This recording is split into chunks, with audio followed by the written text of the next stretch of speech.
Good evening, Blue Rogues! Welcome back. This is, once again, the Corundum Cat, your captain for the evening, as we pick up once more with our long play of Skies of Arcadia Legends. Originally for Census Data for the Sega Dreamcast, re-released in the Legends match for the Nintendo GameCube.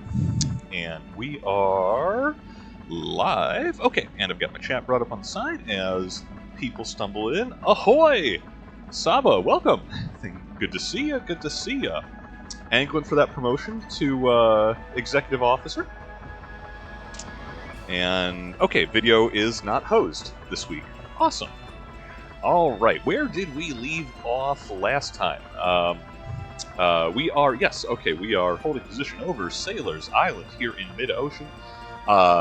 We got to check out our awesome new base, and then found out that our title and the good name of Vice Inglebard of the Blue Rogues had been besmirched, defamed, and confiscated. No, not so. Doppelganged. There we go. By Viz the Legend and his black leather-clad miscreants, Evil Ica and Evil Fina. And the reason they lost and were turned in for a 20,000 gold bounty, let me tell you, it's not because we dropped a moon on them. We did drop a moon on them, but no, they lost because they did not think to have Evil Enrique on payroll. And if they had, no chance. So, since we are in a bounty hunting kind of mood, I did say, I've been saying for about 3 play sessions that we're going to catch up with the bounty just hanging out openly in Sailor's Island, Loose Cannon Lapin. And it's time to make good on that. He's got a price on his head. We have expensive tastes. The Cupel has bottomless hunger, and I love me some new cannons. Look at this guy. Who does he think he's fooling with them purple pantaloons? I mean, okay, actually, I love the drip. The bandana is a bit much, but he does look fantastic. Not sure about the wingtips. I guess he can pull it off. How are we doing for resources? I think, well, health is not quite full, but we can top that up with 1 casting. We won't need that much magic. How are people's equipment doing? I think we're pretty much current on everything. And this is another one of those... Oh, that's a lot of will. Oh, a lot of willpower, not worth 100 defense. Wow, certainly not for Fina. I think I'm probably sitting on some like buff items, like permanent upgrades. Yeah, the vital seeds. More hit points for Fina. Yes, who is well behind the curve. Absolutely. More quick for Vice, so hopefully he can get his special moves out first. And, oh, just raw power. That is also the captain's prerogative. Okay. So, let's see how this boy does. I remember absolutely nothing about his fight, except I think it is like, this is the reason that Skull Shield exists. I have that is banging around in the back of my head, so let's find out. Hey, isn't that one of the guys on the wanted list of the Sailors Guild? Okay, you can always just avoid, just don't make eye contact. Just brisk walking pace. What are you looking at, punk? Looks like we got a live one here. At least this makes the bounty more interesting. I hear that you've been thrashing up cities with that machine of yours. Name's Le Pen, right? Yeah, props to the guy for actually looking like a real pirate. Yeah, no, he did the reading, right? He's got the bandana, he's got the loose clothing, he's got a color palette. The armband, I love, ties it all together. God, he's rocking that V-cut on the chest. Like, okay, you know what? I've turned the corner on it, he's kind of sexy. Yeah, what of it? And what? You here to try and stop me or something? Well, that's the plan. The name is Vice. Vice of the Blue Rogues. We're here to earn a little cash. So, you're this vice that everyone keeps talking about. You're making quite a name for yourself. This day's turning out to be quite interesting. If I can defeat you, that means I'll become even more famous than you. Dude, you defeat me, you're gonna get evil doppelganger actors showing up. You don't want that. No one wants that. Let's fight outside of the city. I don't want anyone not involved to get hurt. Come to my ship and we'll fight there. So I get that we're the good guys. I always wonder, like... Yeah, coward. But if fighting outside makes you feel comfortable, whatever. You'll need all the help you can to beat me. I've always wondered why we don't have just the crew waiting to just, like, ambush him and dogpile him and kick the crap out of him. And it's like, yeah, no, come out to our boat. We'll have a fair fight. I hear you built that machine yourself. Damn right I did. I'm going to be using up the entire episode's allocation of curse words in the first 10 minutes. It's the only thing my good-for-nothing pops ever taught me. Dad? You have a dad? I figured you must have just hatched from an egg and crawled out from under some rock somewhere. Okay, I think I made this really personal in a hurry. Wow. Watch your mouth. Besides, he's not even my real pops. He's found me somewhere and decided to raise me. Yeah, okay, so egg theory, where Ica, you know, she called it. I didn't ask for help. He just picked me up and brought me home. Anyway, his name's Sentai, the coward. Shocked faces. Wait a minute. Sentai is your dad? We like that guy. We think his accent's fake, but, you know. I doubt it. I don't see how Senpai could have raised a slime ball like this. Grr. I said, watch your mouth, wench. Whoa, whoa, whoa. Out of lane. Apologize. You don't know a single thing about what you're talking about.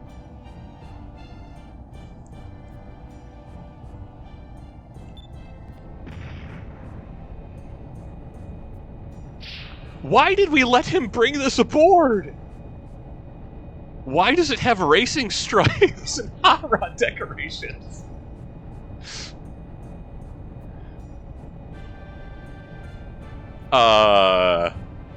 Me and Gunarm are gonna be big. We're real big. Not like that old fart of a dad. Okay, so, this anime rival character, has built himself. If anyone's just happened to have me on text, voice only, he came prepared to counter the battleship, right? He's like, oh, we're fighting on a battleship. It's cool.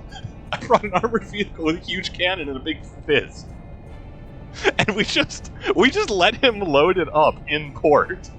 And now we're like, oh no, the big reveal. We're keeping it. It's mine now. I'll teach you. Yeah, he'll teach us. Vice, I'm gonna rip you apart with this machine. You best come at me with all you got because I'm not holding back. Yo, why is he now our anime rival? We just met this guy. Like, it wasn't this personal with the actors, and they were planning on killing us and stealing the Delphinus.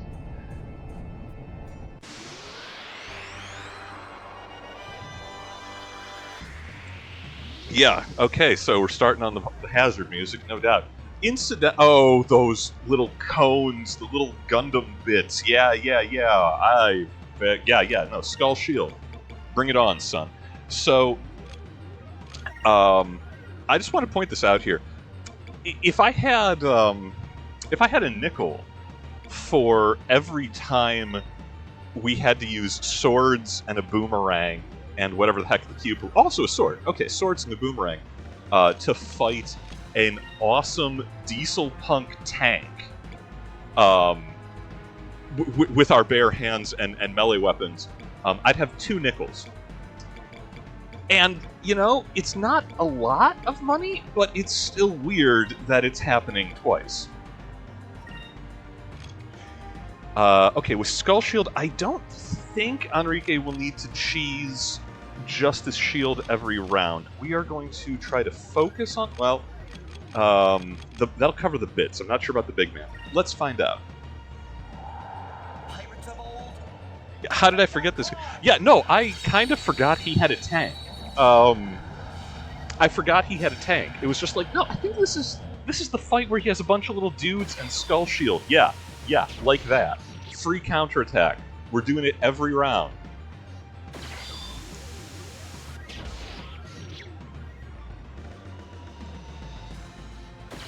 Do they only target? Do they auto target the lowest HP? That would explain why they all went for final.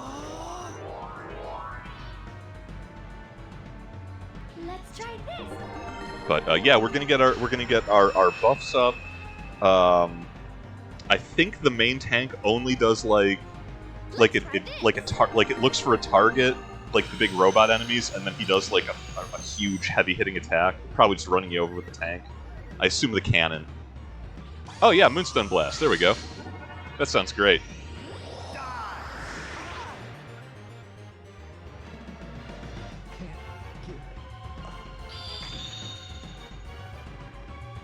Yeah, okay, so 1,000 damage, that insta-killed Vice.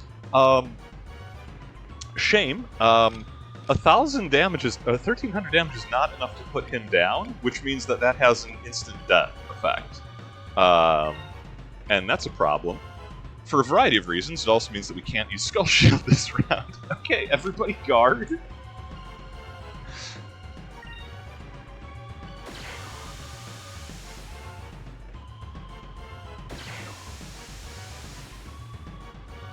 Let's try this.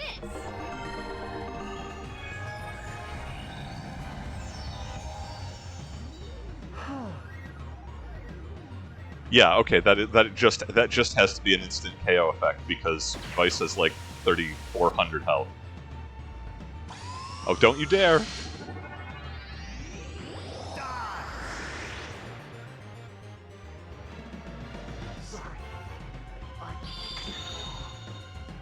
Wow, okay, that's his game. It's I'm sorry, crew, he wanted it more. Okay. All right. Now, the good news. Does she have? She doesn't have the better healing. Focus. Does Fina have? Okay, she has 8 spirit points. No, we're gonna keep using the item.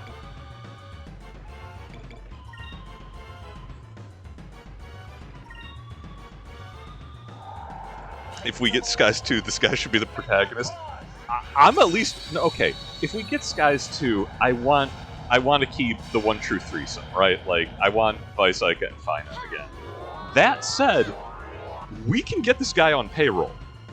I'm totally fine with recruiting Loose Cannon Le Pen because he is he's serious about it.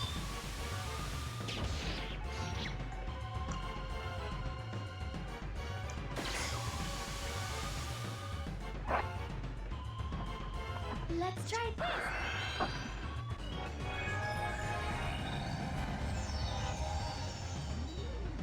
That helped.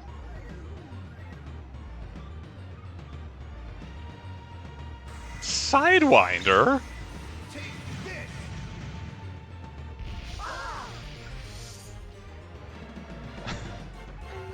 Wow. Okay. Now, you look at this and you say, is this going well? It's going.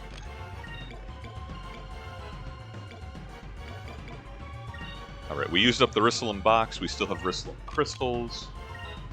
And we have Sacrum crystals to keep everybody's health in the, I say, safe range. And we're playing for time here. Every time we get to use Skull Shield, the counterattacks whittle away his bits. Once we get rid of those, then we can switch over to worrying about Le Pen properly, using Justice Shield on Enrique for his big hits, and charging up for Pirate's Wrath or Prophecy. Okay, and I definitely think they auto-target lowest hit points, because Ica would be next in line. Okay. This should work.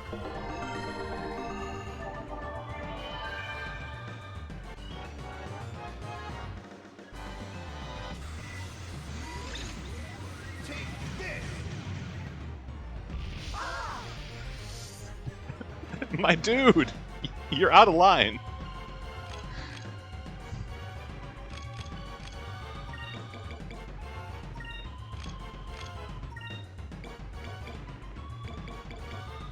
Okay, joke's on him, though. We can use multiple Sacrum Crystals this round, because everyone's still alive.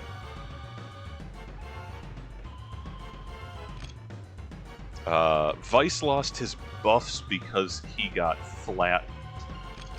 If Enrique focuses, what we'll get will we get 2 or 3 for him? We'll be close to Prophecy next round, if we need it.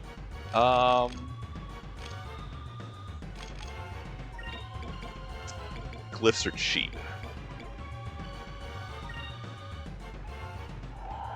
Pirates of old, defend our cause!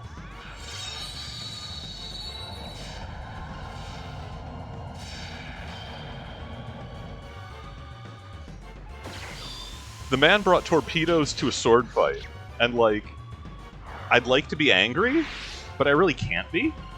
Let's try this. I would do the same thing. I'm planning on like abusing special abilities on him, so like it's only fair.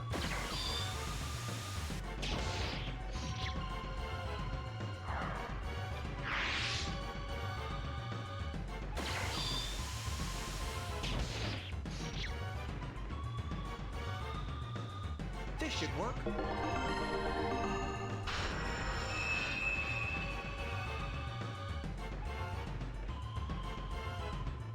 Let's try this.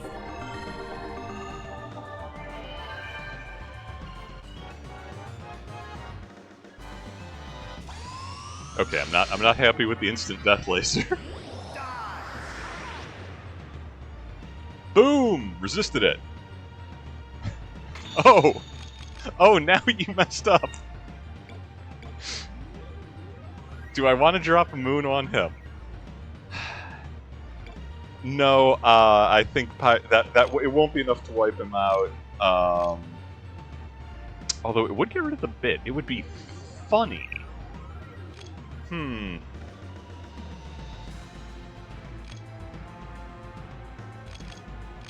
Okay, no. We're gonna use Rain of Swords this round.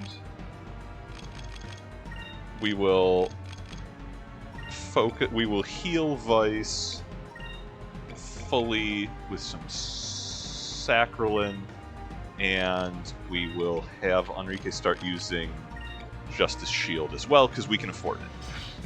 We've got enough spirit built up that starting next round we can just hit him with Pirate's Wrath.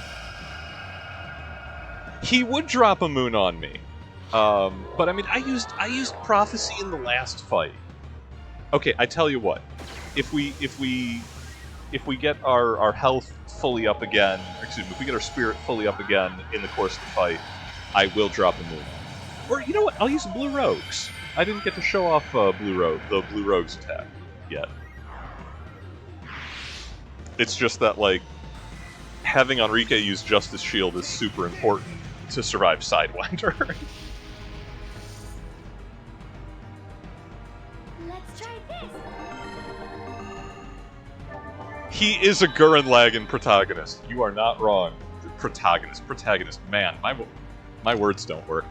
Yeah, he is. That's how he rolls.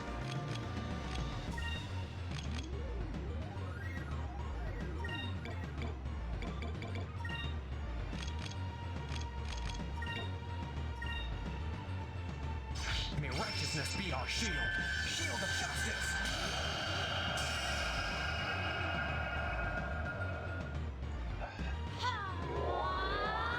Okay, lots of delicious focus, because we're going to be using half of it. Behold!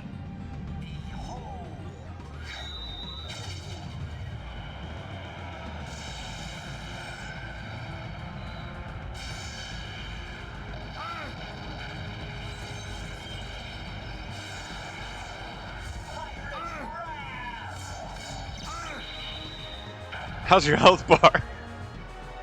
How's your tank, sucker? Let's try this. Oh, you were talking all that good stuff. Go!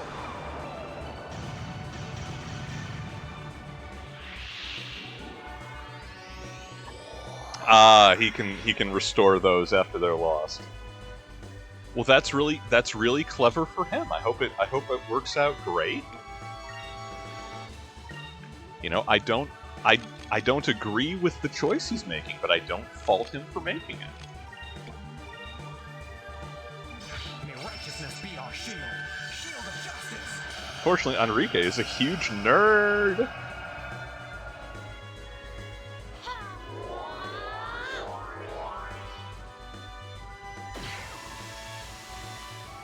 It's like, hey, yo, Le Pen, did you hear they started playing my music? This is side 2 of that record.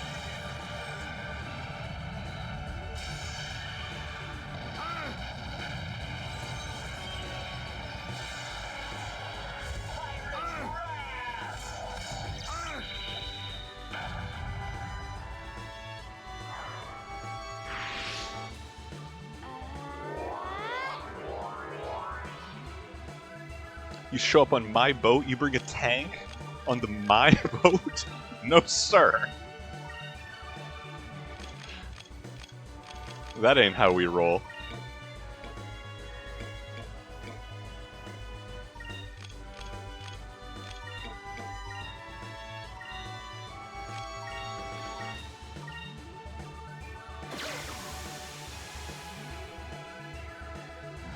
Note to selves, fix up this tank. We have engineers on board.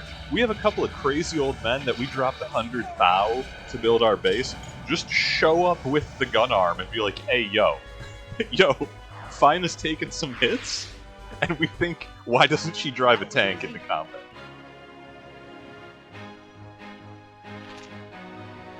We'll take our money, thank you.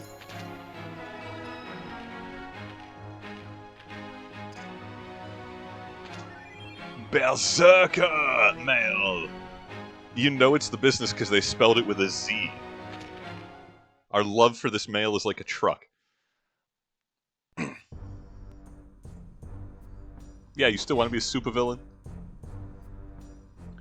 Can't believe this! I'm no better than Bob's. Le Pen, I think you might have misjudged Sentime. Your dad is the best machinist in all of Valua. Heck, maybe even the world. And on top of it, he's a kind-hearted man who looks after young orphans like you and Hans. Just shut your mouth already, will ya? You don't need to tell me that. I know. But I'm gonna be famous. I need to become famous. I can't sit around like Pops and wait for something big to happen to me. That's why I left home.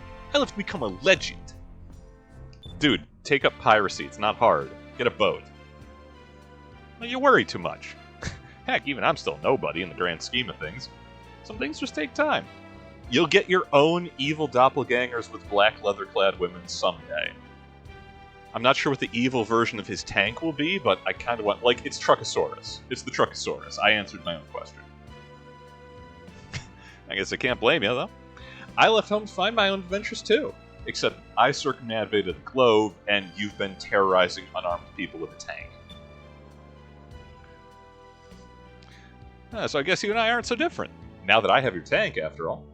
We both have so much to do ahead of us. Like me fixing up my new tank. But if you rush and try to make a name for yourself by destroying towns, then you'll only be known as a criminal, not a legend. Unlike us pirates, who are not at all known for criminality. Yeah, yes, you are a pirate who drives a tank. You are already a legend. Le Pen, you could be the main character of any other game of your generation. I'm sorry you are not quite as cool as Vice and the ladies, but like, man, respect. He got the drip, he got the tank, he got the Brooklyn Rage. Well, we'll see you around, Le Pen. Next time we meet, I hope we're both a little closer to achieving our dreams. Are we arresting him? There's a warrant outstanding. No? We're just leaving him there? You've defeated me, both physically and mentally. I bow my head to... Oh, this is some WWE stuff right here. Yeah, he bows his head, does. I mean, like, super. I feel like we forgot a couple of steps, but, you know, cool. Can we buy more Russelum crystals here? Because he killed like 4 of us.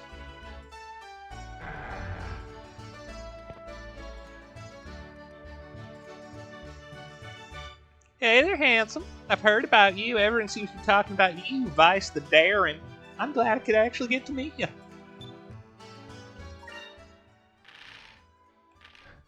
Yeah, is the town talking about how I had an awesome fight against a tank, literally right outside of the city limits? Is that the story that's making the round? We still got our glyphs. They have the lousy version. The one that you don't want to use because it's a 50% to heal with 50% health. All right, well, you know, as long as we don't have to fight a 3rd guy in a tank, because I shouldn't already have 2 nickels. Let's check out this Berserker mail. Can we make Fina just like go crazy and start sticking the cupel on people left and right? I'm here for it. You know I am. Insulated. Yeah, we're still going to the south, aren't we? Berserker mail. What do we lose? Armor made by Le Pen. It greatly increases the wearer's attack capabilities. I mean, that's 20 hit rating for the cost of 5 defense and 5 magic, and Vice is not here to cast spells. Yeah. Straight upgrade. Yes, please.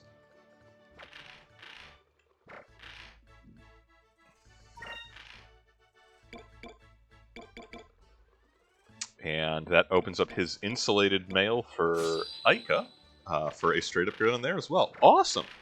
It's kind of rare that we get, you know, really like just genuinely across the board equipment upgrades from those fights, but we have done so.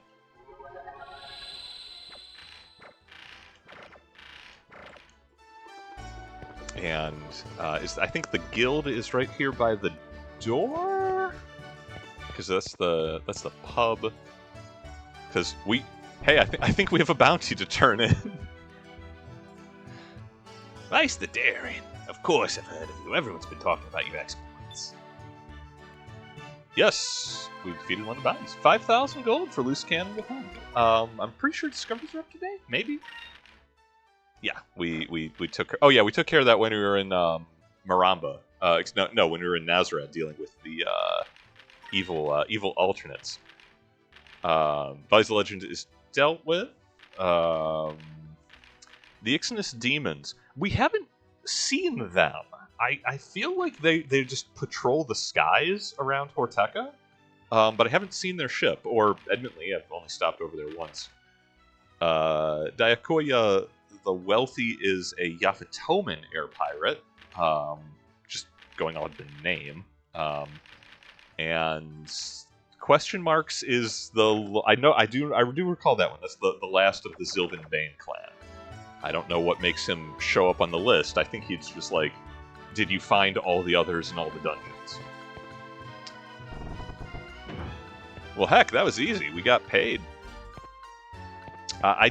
Let's check the ship merchant. I don't think they'll have better equipment than we can purchase at Crescent Island, because we just upgraded our cannons and torpedoes. But never hurts to check with this guy. And his weird identical twin brothers everywhere. No, he is still selling the equipment for the Little Jack. Yeah. We have outgrown Sailor's Island and Mid-Ocean. True enough.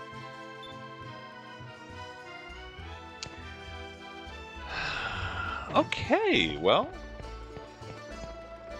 with that fight done, let me, you know what, I'm not going to put the white map on. Fina needs to learn some red magic, and, yeah. So where were we headed? We are headed to the lands of ice and snow, the Southern Moon, which is in the vicinity of Esperanza, because we accidentally wandered in there when we were trying to get to Cape Victory. So... Okay, chat. Should I bully this random Valuan warship? just because I can, to try out the new guns. Because they're right there. Yeah, an emphatic yes, we should bully random value in ships. Okay. Pirate.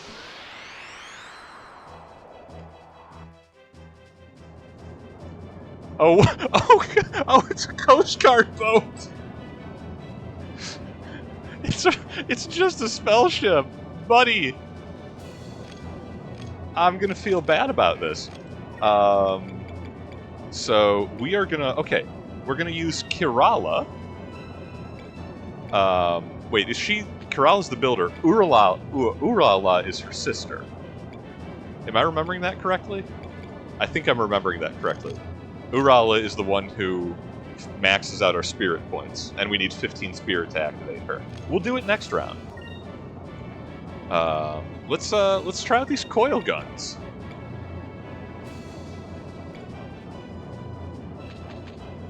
Or you know what? We're just gonna scum up focus for a round, and then we can do the big stuff. They're not gonna be able to sink us.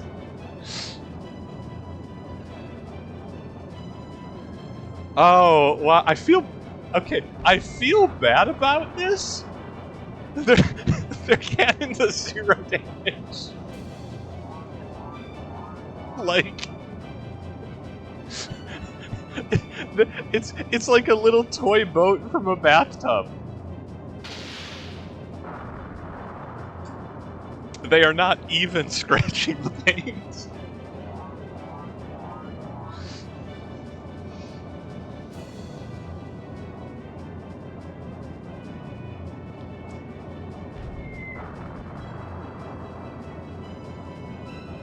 Okay, these are brave men, however. I want them. This is Taffy 3. Like, this is the Battle of the Solomon Islands here.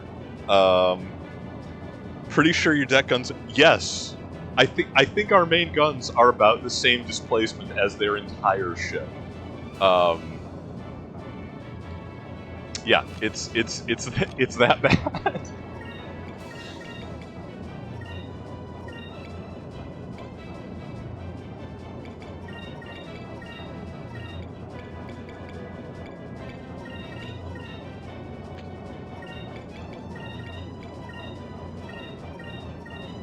I don't think it's going to last until the 4th sequence.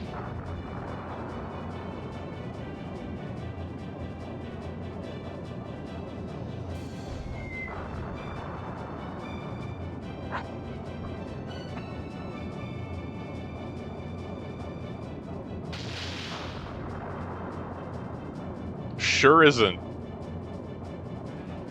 Oh, it still has hit points. Cool.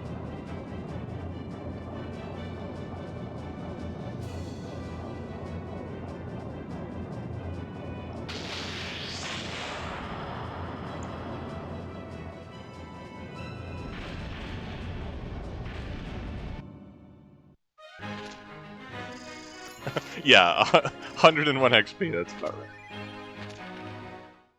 So if you're feeling daring and patient when you still have the little jack, grinding up Valuan ships early in the game, outside of the Grand Fortress like that one, and in the vicinity of the Fire Temple in Nazrad, or Nasir rather, is a relatively low impact way to like get levels, 'cause you get XP and equipment from doing so.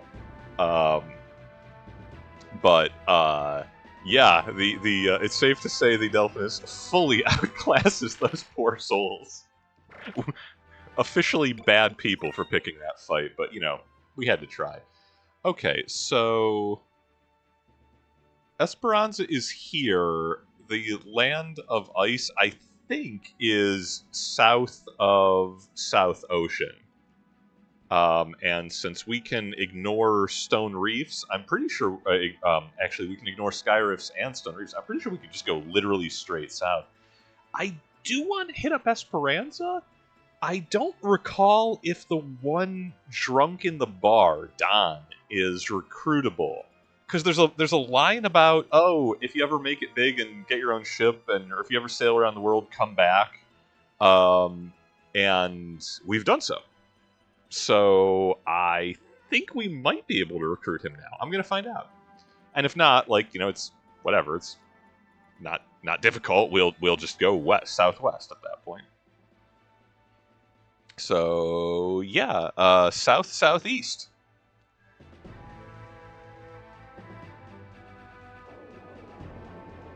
Now that we can ignore all terrain in the main biome, the wildlife remains a problem, but it's magic XP. Oh, the cute little adorable pineapple fish.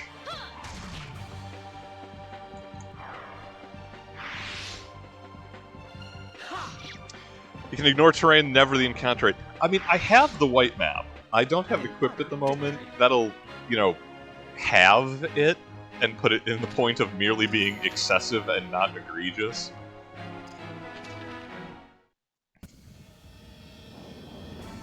And I might do that.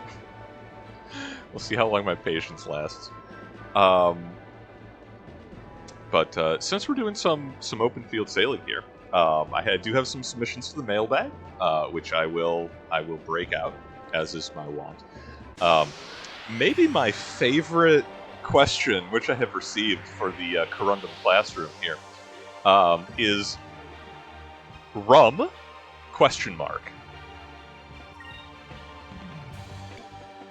Oh, also, side note, Fina leveling up after Le Pen, we now start with 10 spirit points. We had 9 previously. So she's at the higher threshold of that's excellent. A little bit more oomph.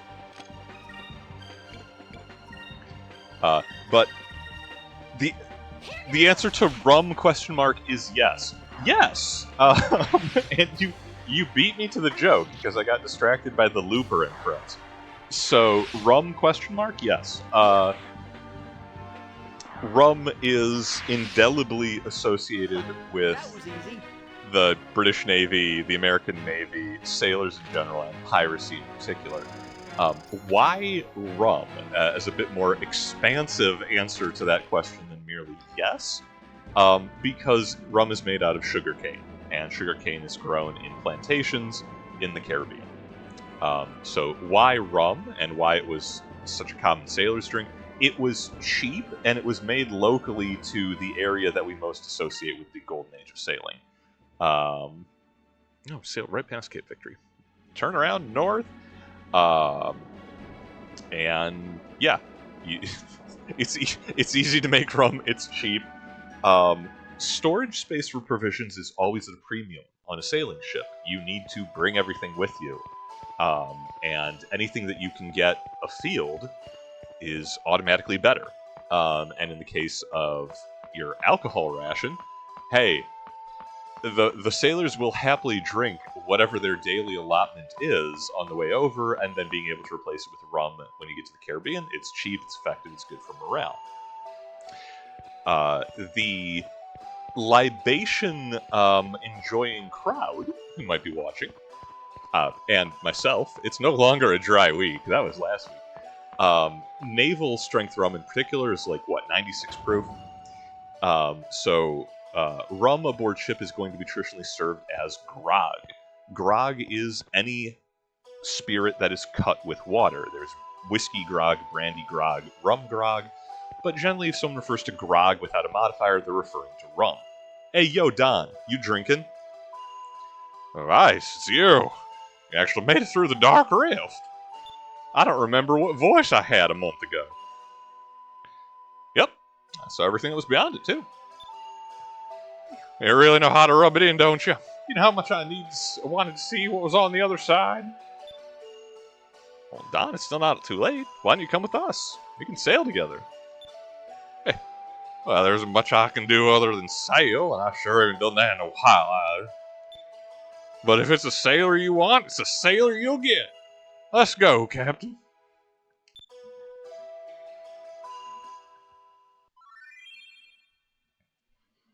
Oh, he's a helmsman? The drunk in the bar is the most skilled jackhand on board. Cool. Yeah, no, so, naval preparation for grog is 4-to-1 water to rum. And for those of you who enjoy percentages and stoichiometry, I think I'm remembering that correctly from chemistry class, you have 96% alcohol by volume, 96 proof, so 48% alcohol by volume, watered down 4-to-1. You end up with what 22, 24% APV when you're on the grog. That's still as strong as wine, right? Like that is a particularly strong beer, or that is a regular strength wine when served as grog. And that is what the sailors would be getting. Like that would be how the alcohol ration is usually served on board. Grog as opposed to straight rum, it's a nice long drink. It lasts, it's a sipping beverage at that point. It makes the water more interesting. The men stay reasonably hydrated. Top it off with a flip of citrus juice, lime juice, or a little bit of brown sugar or raw molasses mixed in. Honestly, that's a fine beverage on a hot day doing a hard day's work in the Navy. But yes, rum, question mark? The answer is yes, in its many forms. Do I want to go into the Dark Rift again just to try and find Polly's husband? Not right now. I'll come back for him later. I might do that off camera. He's fine. He's marooned if he's lasted this long.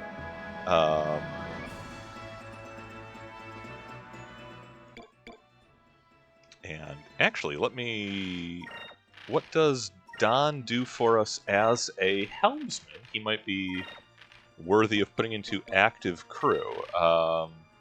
Lawrence he increases the ship's quick if we activate him. Don increases the ship's dodge. Ooh, and it's passive. Okay, 15% dodge or 30 quick.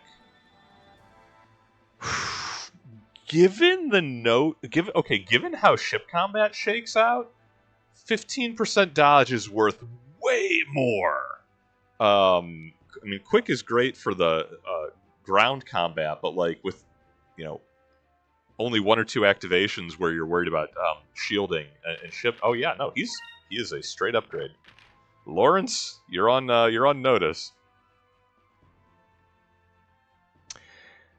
Subject to which I've got some and hit it with a bit of these cocoa bitters to test them. Oh, dude, cocoa and rum. I've not done cocoa bitters in naval rum, but I do enjoy me some Sailor Jerry, and I have done a dusting of raw cocoa powder, like rim of the glass stuff, because I was feeling all like fancy one day, and that was delightful. The dark, flavorful, bite of the cocoa, delicious. And yeah, I had lime juice because I was telling myself that makes it healthy. That avoids scurvy. And the audience is probably aware of this. Scurvy is vitamin C deficiency, a famous problem of seafaring nations throughout history. Also, the reason that originally the Royal Navy had the, I guess, unflattering nickname. It's treated like a slur. I don't know why, but the reason they're called limeys is because lime juice was a regular part of the seafaring diet. If you're ever wondering where that particular appellation came from, that's where. Oh, this is the super grouper. These are not chump enemies.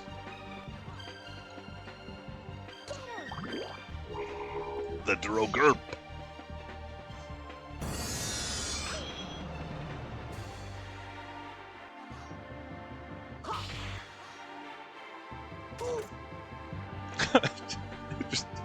just bites Enrique in the upper body.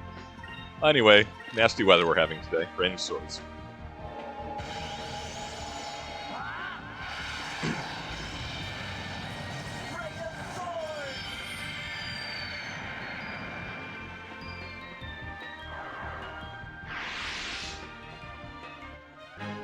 That was fun.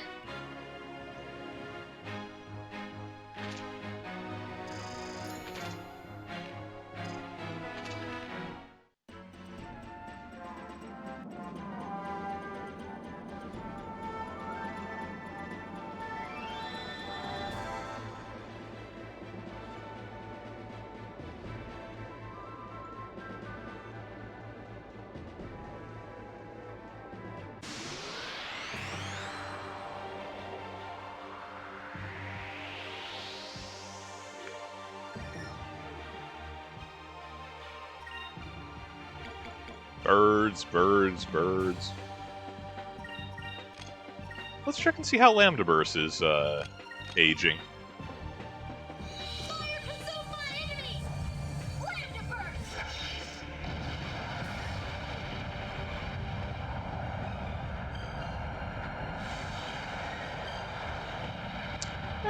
It's just a bit behind the curve.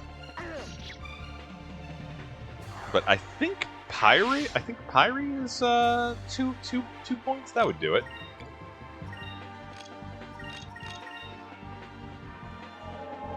Maybe next time.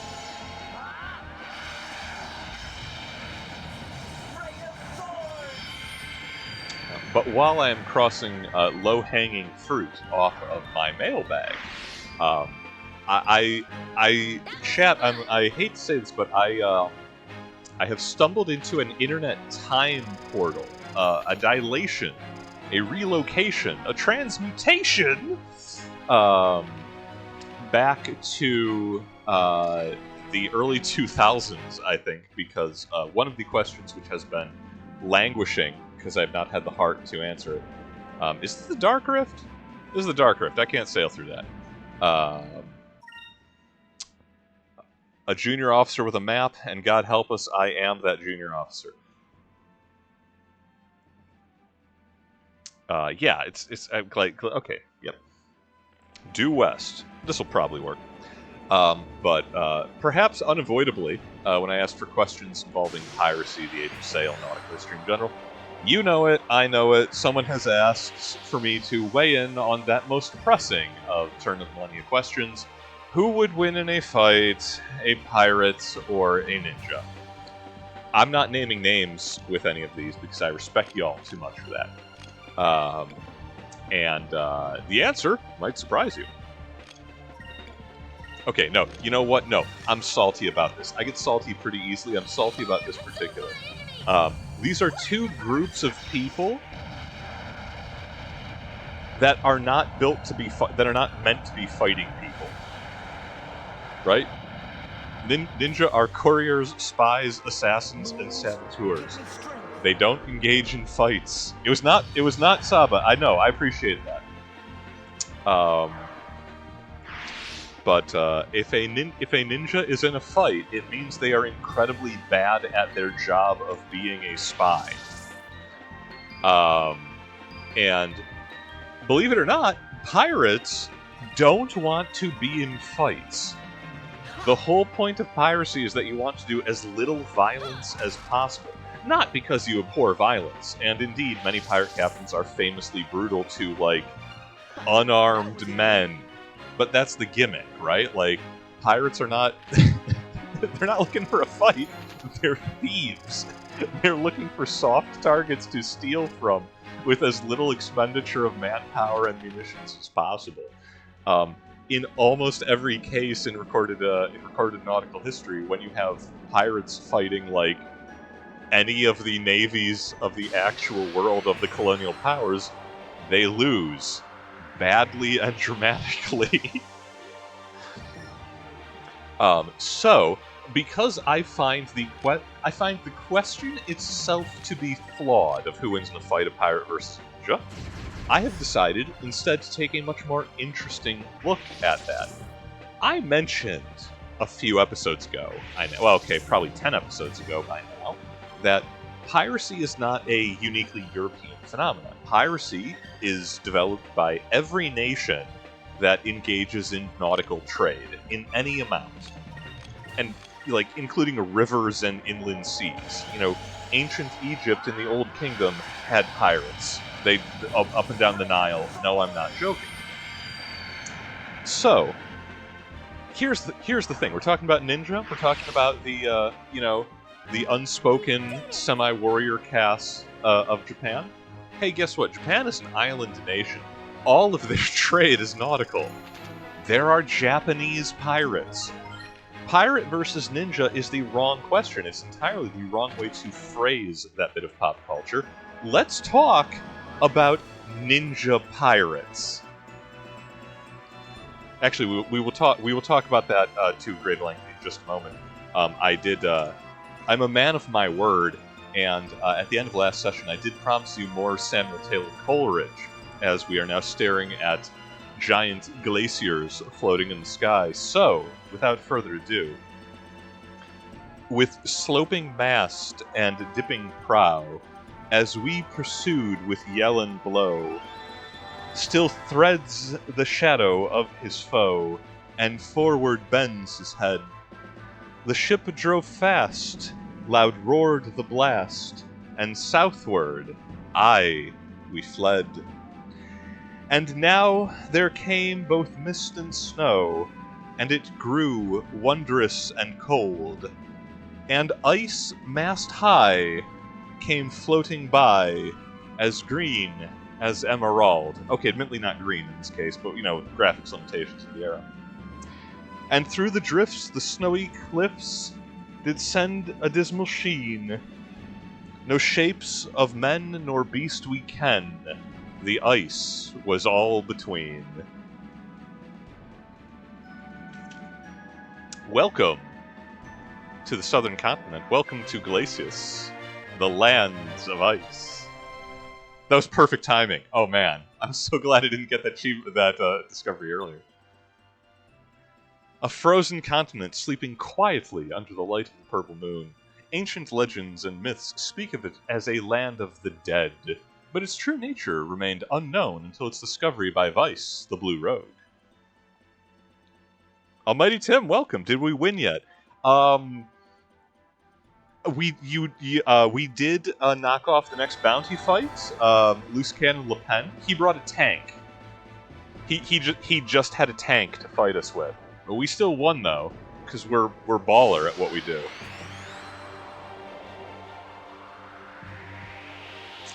And as mentioned, that makes the second time we've had to fight a tank with swords. Oh, penguins! You're back! I think Rain of Swords will solve this problem. Unless we get silenced by the Looper's bigger southern cousin. Alright, silence Ica. Well, whatever, not worried about that. Okay, before I randomly started quoting the Rim of the Ancient Mariner, which, that won't be the last time that happens. It wasn't the first, it won't be the last.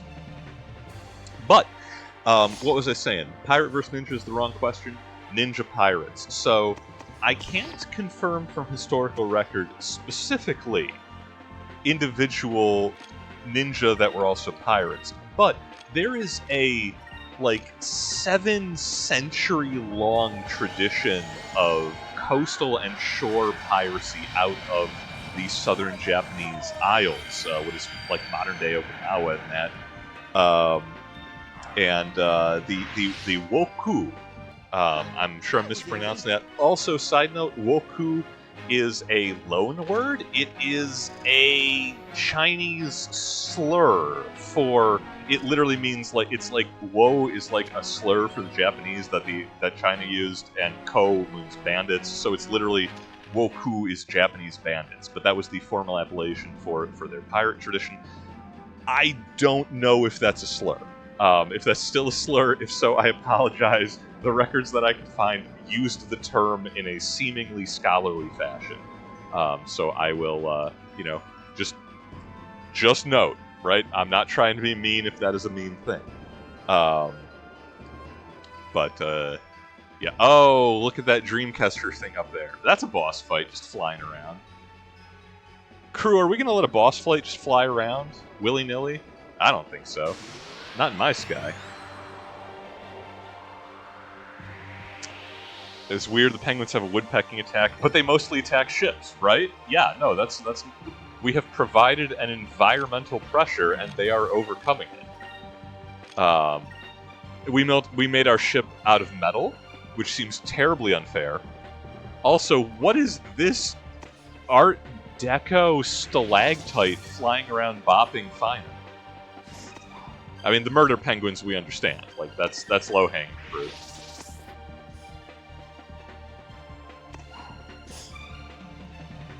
But yeah, Japanese piracy mostly associated with the prefecture of Ryukyu, modern-day Okinawa, before the unification of the Japanese home islands, and then being a just a perennial problem for centuries afterwards, mostly raiding Korea and Ming China after the unification of Japan as a, you know, all of the islands answering the rule of Kyoto.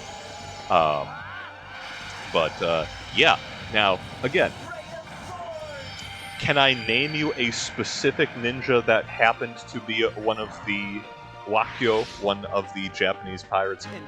No, I don't have a name for you.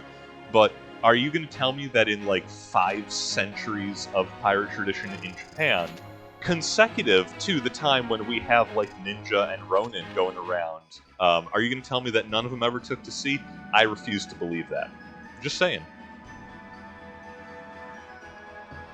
Also, hang on, is that...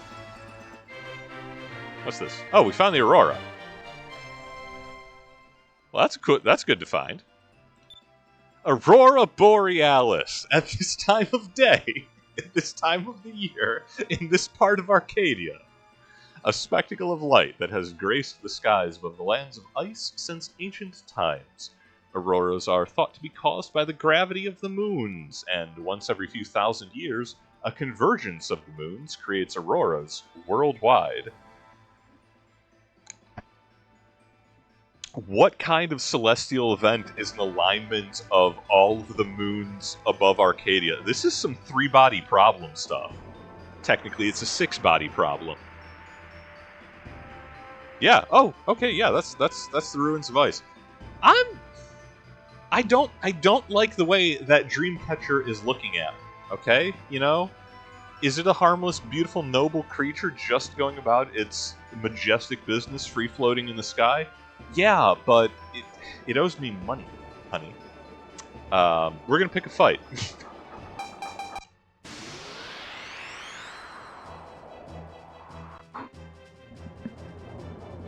Oh, it's a giant insect, isn't it? Oh, I hate it. I hate everything about this. Oh, what is that thing? Is it an insect or something? Wow, there are things like this flying around? This is why I love sailing. Going to interesting places, meeting interesting creatures, killing them. You never know what you'll run into. Wow, it has a lot of hazard tiles, doesn't it? Okay.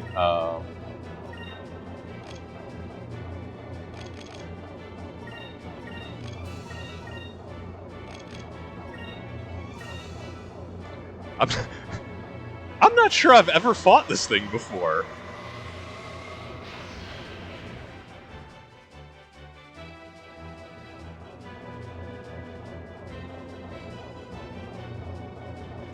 But we've established it is more dangerous than the Valuan Coast Guard, who we cruelly sent screaming and burning, howling down into deep sky at the start of our session.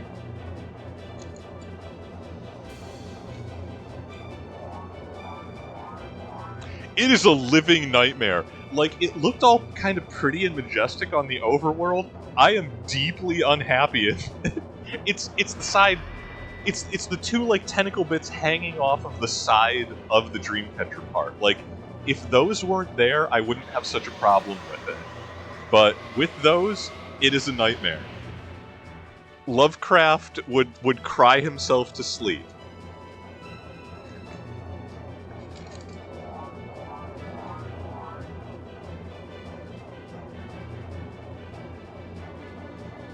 But let me tell you about its status as a living nightmare. You're half right. It's too thin! We can't hit it from the side!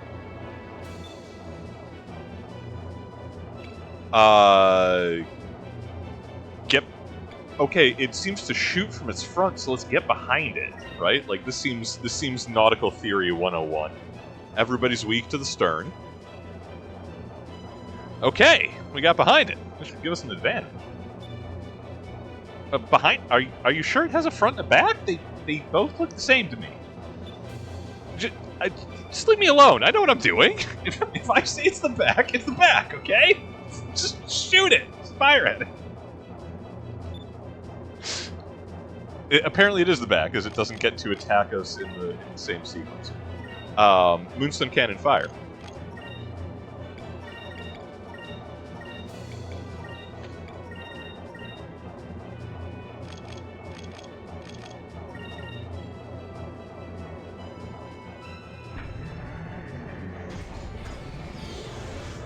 Moonstone cannon, fire!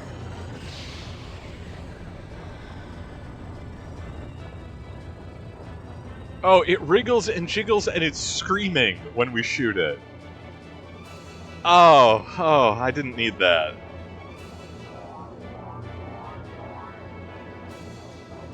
Also, apparently it has bigger attacks than its, like, Shaggy thing, because it's charging up for it.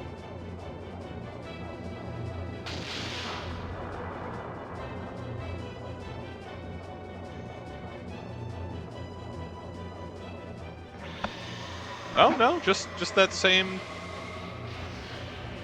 Like, we invested in the armored deck and everything. Like, it doesn't have that much knockdown power.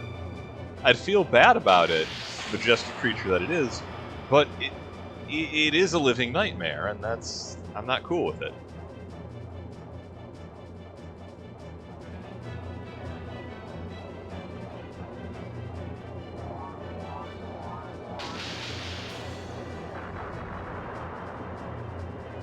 Hey, yo, since I'm quoting Coleridge, 1,000 slimy things lived on, and so did I. Alright, it's starting to run away. See, I told you this was the back. Alright, let's go after it. Sure, whatever, Vice, the beginning pursuit. Is it running? Is it drifting aggressively? We don't know. We just work here.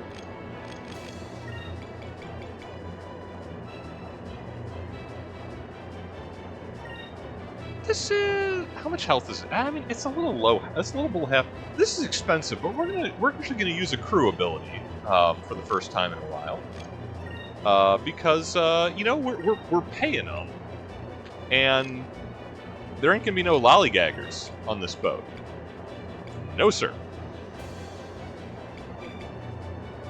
I mean, whatever. We'll use a deluxe kit. It don't matter. Those are cheap. And we'll see if I remembered correctly which of the sisters gives us a hearty meal and fills all of our spirit points. I think it's Urala.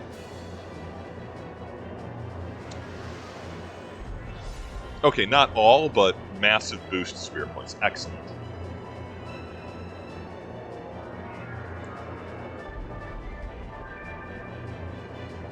We can give them the business next round. Even if it's not the Moonstone, we'll hit them with the broadside.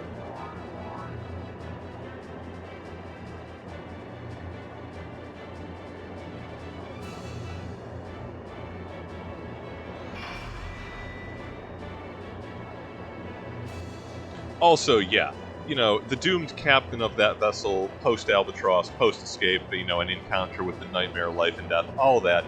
Yeah, sure. He prayeth best who loveth best, all creatures great and small. Yeah, I get that, sure. I read that. No. Coleridge didn't see this thing when he said all creatures great and small. It's too great, it's too creepy, it's off the list. It is not the work of a loving and Abrahamic God.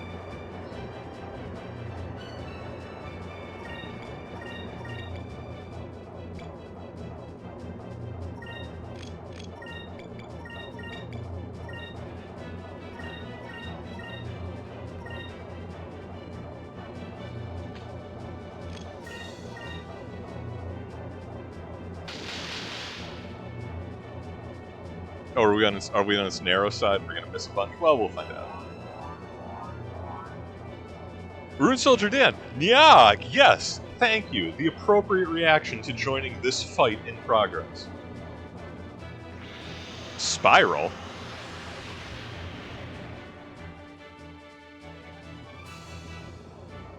It thinks it channels spiral energy? No, this is the burning heart of a man's spirit.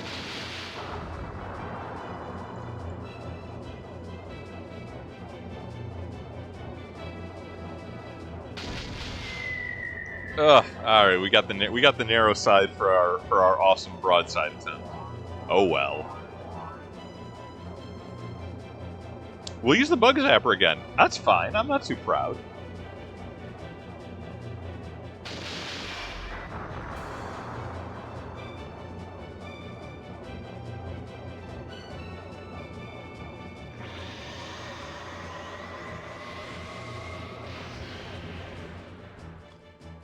Can't get away from the grip of this. Man, we were just, it's like, I could just go to the Ruins of Ice. Look, what's this awesome Dreamcatcher looking thing? It's a Lovecraftian super gribble. It's the worst.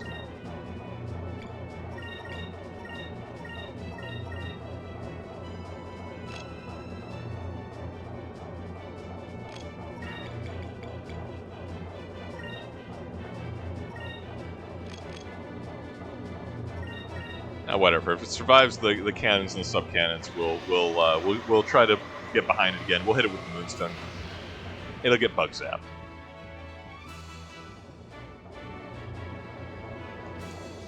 Serious question to any of my any of Chateau fans of the Cthulhu mythos: is this an outer god? Right? Like, I say yes. Ugh, okay. If the main cannon had hit, that would have finished it off, but...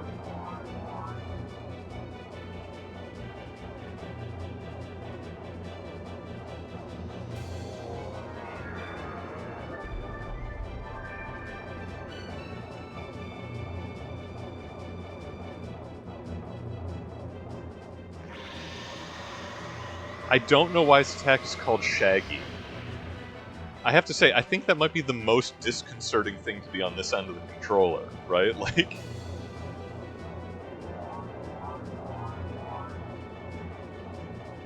too killable and too small? Yeah, I mean, I guess. Like... Okay, Outer God, no. Emissary of the Great Ones? Absolutely. Yeah, get behind it. Same as before. Alright, and then we'll give it the bug zapper.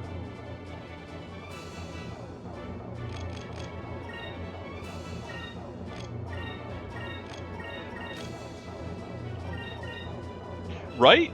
Right, you're not sure. Harder call. I mean, they brought a bug sprayer full of science fluid and a really big, a really big bore, big game gun to deal with the Dunwich horror. Mythos creatures, it's a thing. This is an incredibly impenetrable bit of commentary for anyone who hasn't read H.P. Lovecraft, but you know what? Read H.P. Lovecraft, not my fault. Okay, you know what? It dropped a lot of gold, which is nice. I would have done that pro bono. I just feel like a good citizen getting rid of that thing, not having it floating around the sky anymore.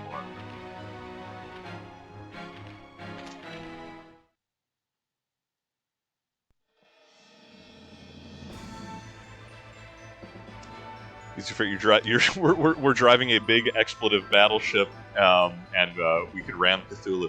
Okay, so I'm pedantic enough to have to point out that, like, they drive a steamship through Great Cthulhu's head, and there's the immediate commentary that it is actively reforming behind them. Like, having his entire head blown up by a steamship is a very minor inconvenience.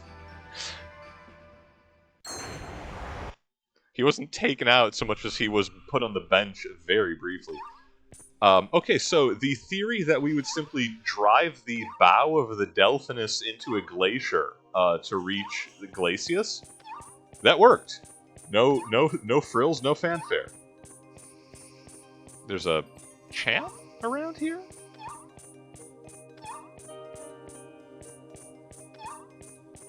Maybe they're just screwing with me? It wouldn't be the first time? Okay, there we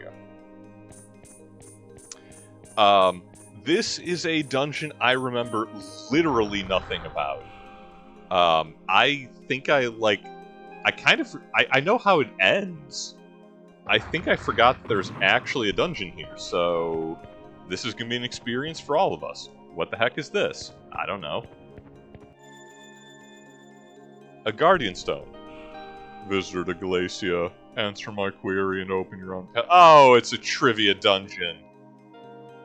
The Cupel hungers. We'll get him in a moment. What? Did that rock just say something? Deep within the purple moonstone lies the power to hold the world still. What is this power? Ice? Yeah, oh, yeah, yes, purple, the power of ice.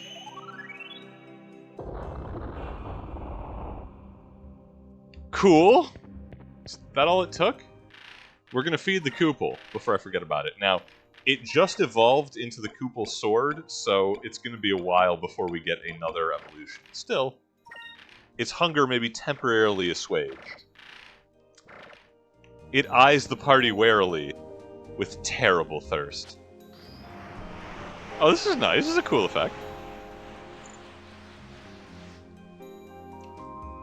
Yup.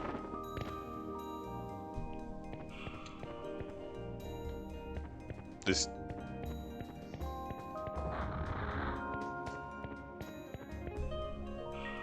I mean, don't get me wrong, I kind of like the lo-fi, like, Netflix and chill music they're playing. This is pretty good.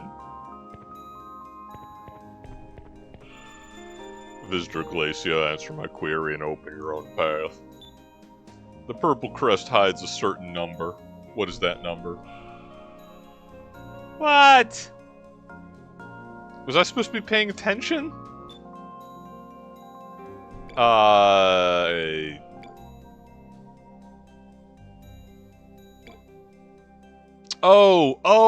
Oh goodness, the crest on all of the Gigas has a certain number of gemstones depending on which it is in the lunar cycle. 6? Not 6.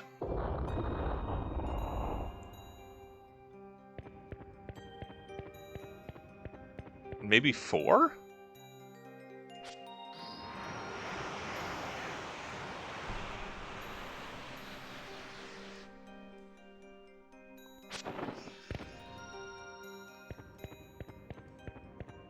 Okay, yeah, and this'll... Oh, we get random encounters, and I think it'll send us back up to the surface level.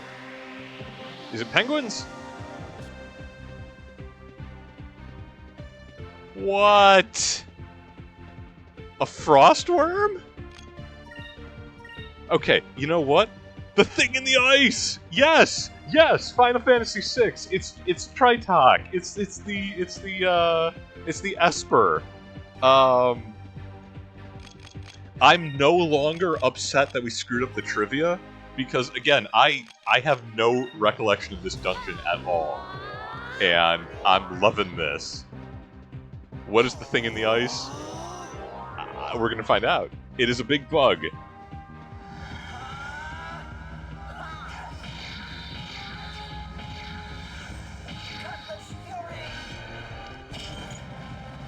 It's a big bug with mini-boss level health.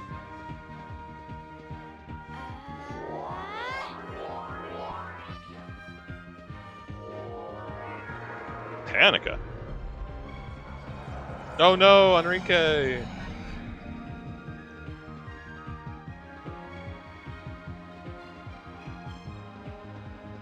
Who immediately healed the effect, apparently. Okay. I mean, you know, behold and all that, but...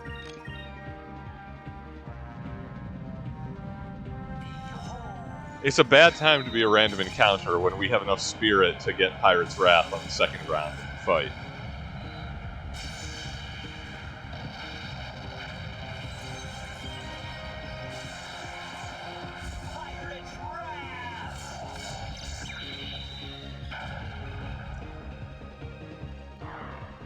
Okay, but the bug frozen into like an ice formation is kind of top-tier monster design. Wow, 600 XP for that. That's really good. Those are mini-boss numbers. That's like fighting Sylvan Bane. I might have to get more trivia questions wrong.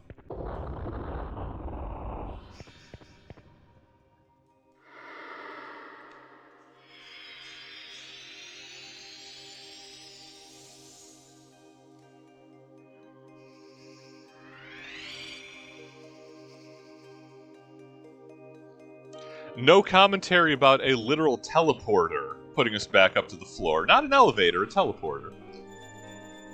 Answer the question. Purple Crust has number 4, I think, right? Like, it's more than 2.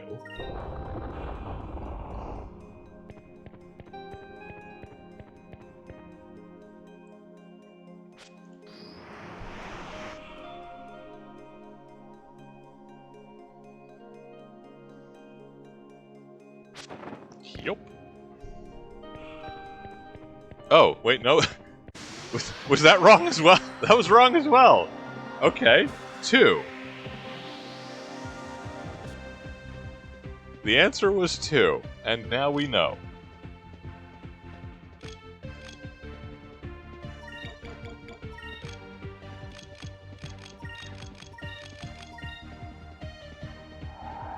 Pirates of old, defend our cause! There's a bunch of boys out there. They were physically attacking Icon and cruise over. Skull Shit seemed like a good choice. Oh! Good critical hit. Sucker!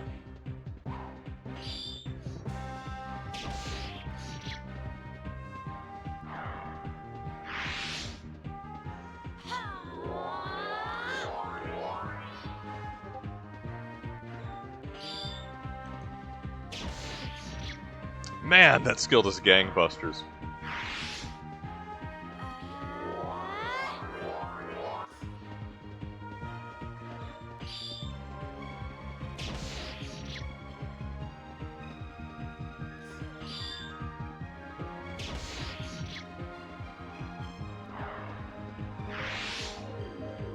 Super effective. Is that the most value I've ever got out of 5 spirit points in this game? I think it might be. Anyway, Rain of Swords. But while we're doing that, I have some more. I have some less mimetic questions in the mailbag. Classroom hours are always in session, and that is about the pirate flag, the skull and crossbones. And the initial question is, do you have to have a skull in your flag to be a pirate? I would like to think this is asked in reflection to our own awesome meme dolphin flag designed by Fina. And the answer to that, historically, is no. So, okay, the pirate flag, black background, skull over crossbones, right? Like, classic pirate flag. That is a real thing. It is not an exclusive thing. So the name Jolly Roger. Okay, you know what? Screw him. We're just gonna guard and use Rain Swords. It's faster. The health isn't a problem. Jolly Roger was the name that Bartholomew Roberts, Black Bart, gave to his flag, specifically the character on his battle standard for his ship. Robert's flag, for the record, and this is so cool, is a skeleton with a spear stabbing a human heart. That's it. And it's awesome.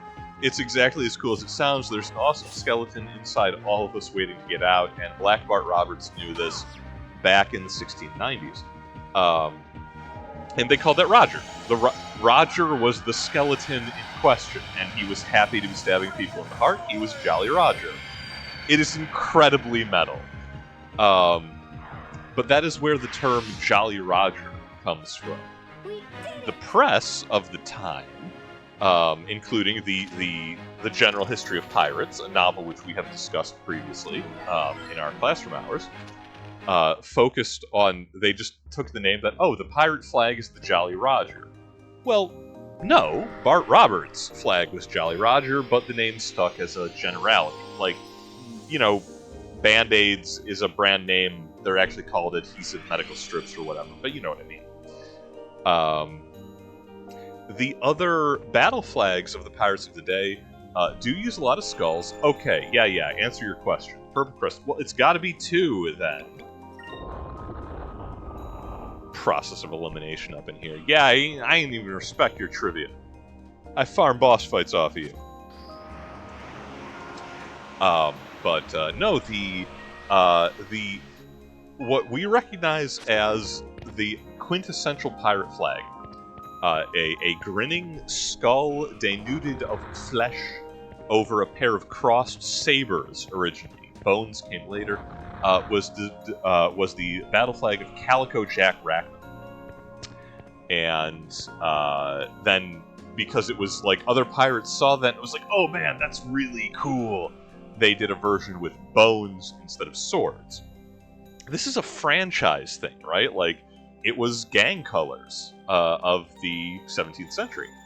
Okay, visitor to Glacia, answer our last query and open your path. Purple moonstones affect the abilities of living things. True. The answer is true, yes. What are the abilities most valued by the people of Glacia? Power and courage is the red moon, life and healing is the green moon, will and spirit. By process of elimination, we are correct. What was I literally just saying? Oh, so, but yeah, the what we think of as the modern pirate flag as like a uniform thing, skull and crossbones. No, that was a reaction to the Jack Rackham's flag, and notably, having a device on the flag at all. A black flag was commonly associated with piracy. Putting a glyph on it, a sigil on it, came later. Just flying an unmarked black flag was enough of an indication that you were a pirate. Back to that in just a moment. This looks like it's the last door. Really optimistic of you, Vice. The fog is so thick I can barely see what's in front of me. It's so cold. Even the air is freezing. Yeah, you shouldn't horn an open top, Fina. Well, we can't let that stop us. I dressed for the weather. You schmucks.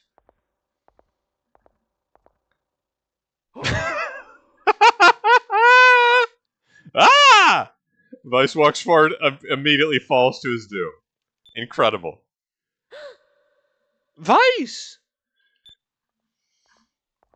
And they walk forward much more carefully. They saw what happened to the other guy. Perfect comic timing in a game that has pretty good comic timing. Hey, where'd Vice go? I'm down here.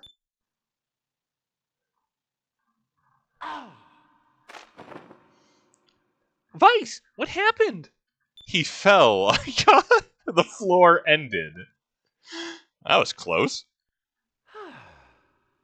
If we can see the sky through the floor, that means we're at the bottom. God, what strange geometry it is to live in Arcadia. Hey, the fog is starting to lift. That is the first time. Oh my goodness, this is the first time Fina has started a sentence with like a preposition. Where it's like, she's always very demure and formal and to the point, and now she's just like, hey, yo, attention please, the fog is lifting. Incredible. Oh, I never imagined that we'd find this. This is my first line of the episode. Can you believe that?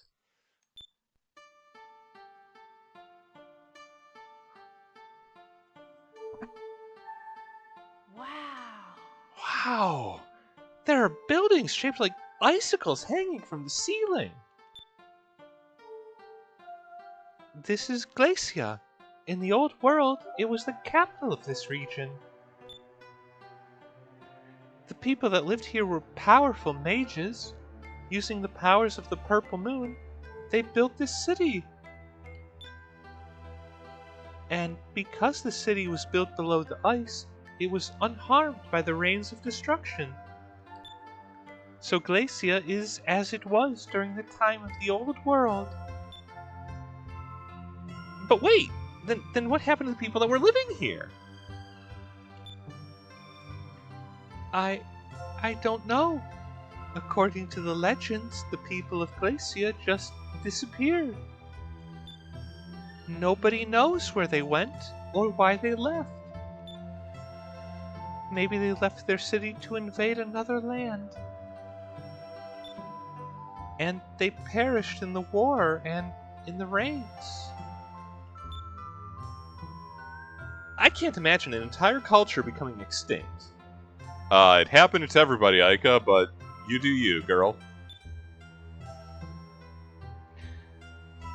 think of all the knowledge that was lost. Everything that these people worked so hard for is going to stay buried here forever. Dude, we're plundering it, and we're going to take credit for it. Let's go. We should find the purple moon crystal before we get buried here forever. And watch your step, girls. And Enrique. Oh, we got moving platforms again. It's Rixis all over. Not sure I'm thrilled about that. Again, I have absolutely no recollection of this sequence. I'm Gandalf in the Mines of Moria.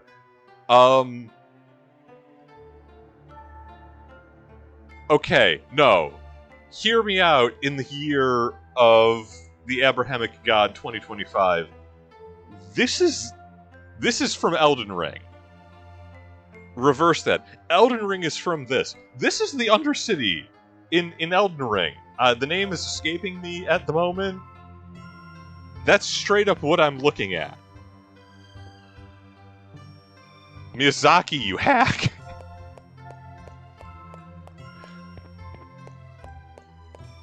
Upside Down Castle is pretty cool. Yeah, no, this is gorgeous. It is beautiful and majestic. And let's see how it shakes out. Is it filled with murder penguins? My timing remains impeccable.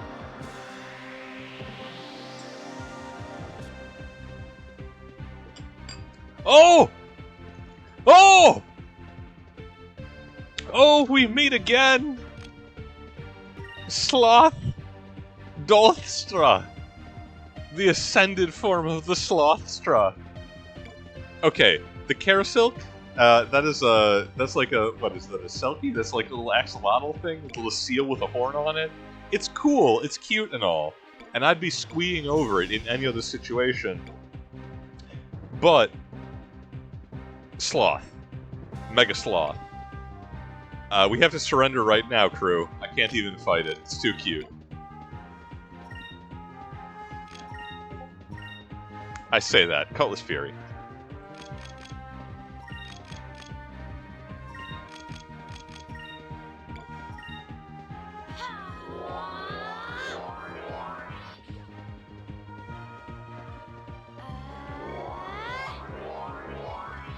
Okay, as a side note, as a design decision, I do appreciate that there's a continuity of the old world creatures. Because again, Rixis, the last lost city of the ancient world that we pillaged, had also had the giant ground sloth enemy, the noblest of creatures. So I'm glad that we're running into them in, here in the ice as well. I'm so conflicted about fighting it. And there's probably penguins. We'll find out. Unless they are fed upon by the sloth, because it's his neighborhood.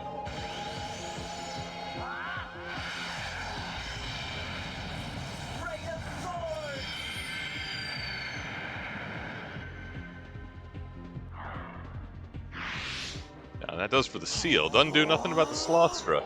Sorry, the Dolthstra.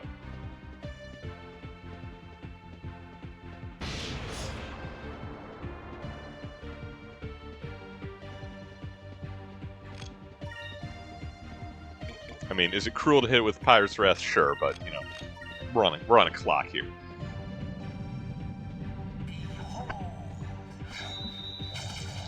But, no, I was talking about pirate flags. Pirate's Wrath, behold.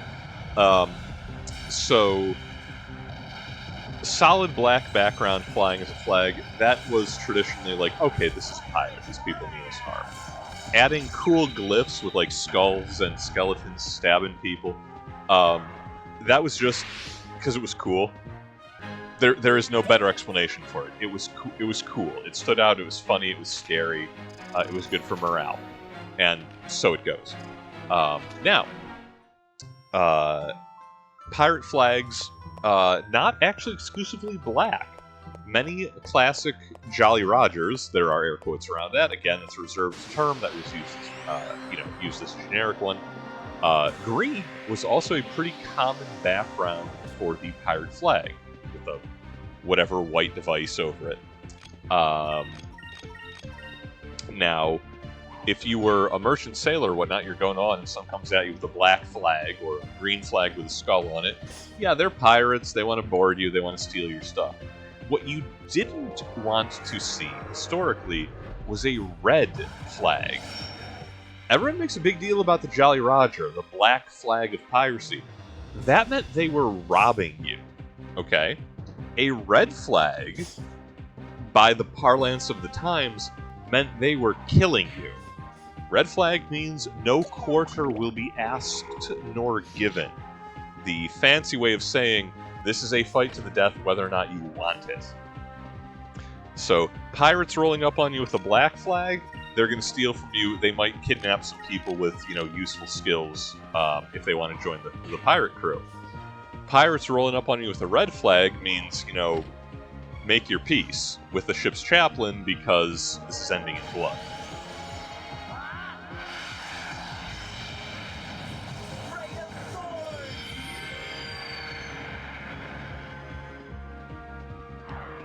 Should the Delphinus' flag have a red background on the awesome meme dolphin? Because we don't leave many survivors? Well, amongst the wildlife, anyway. Other outlaws, we pretty much just leave to go about their own business, don't we?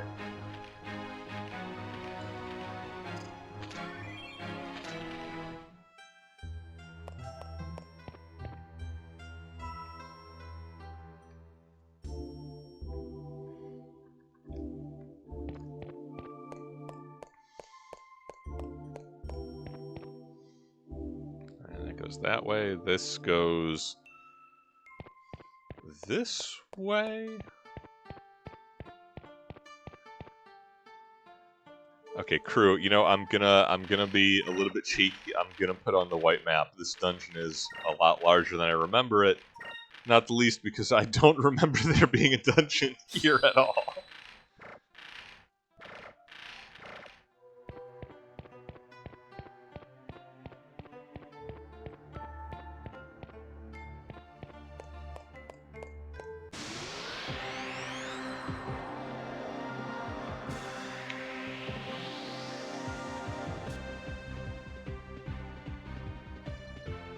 The thing in the ice has returned!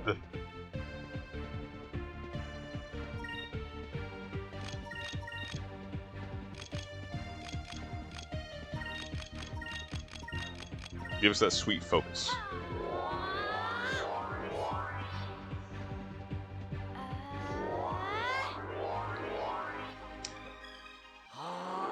Well, the white map is arguably not working because we got into an encounter, 20 footsteps after equipping it, but yes, we're being polite. We don't want to interrupt the sloths.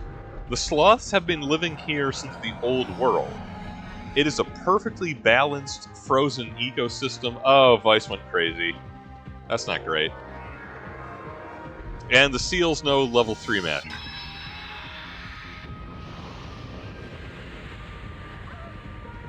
I mean, it doesn't do a lot of damage because Fina has great magic resistance, but still.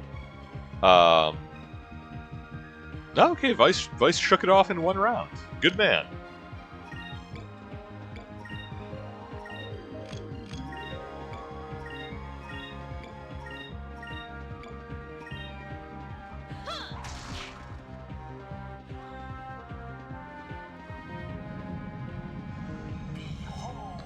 Like, we get attacked by seals, we get attacked by sloths. This is what happens when you are exploring the unknown parts of the world. We killed a giant bug on the way in. We're killing smaller giant bugs multiple times in our exploration.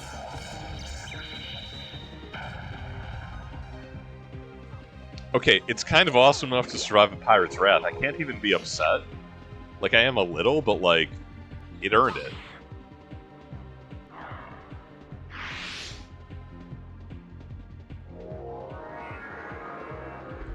Oh no, not Enrique.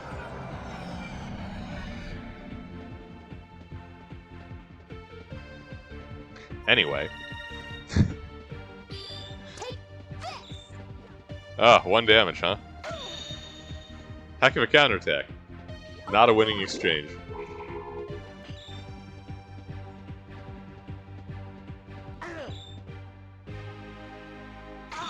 Sig's just making fun of me now.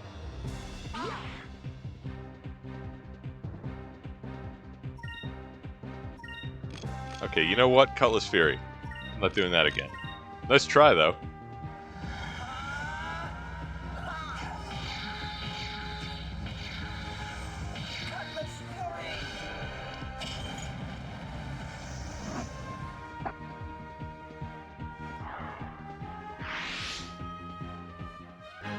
I hope that I'm being useful. Enrique hopes that he's been useful after stabbing Vice in the kidney. Yeah, no, it was great. He needed a checkup anyway.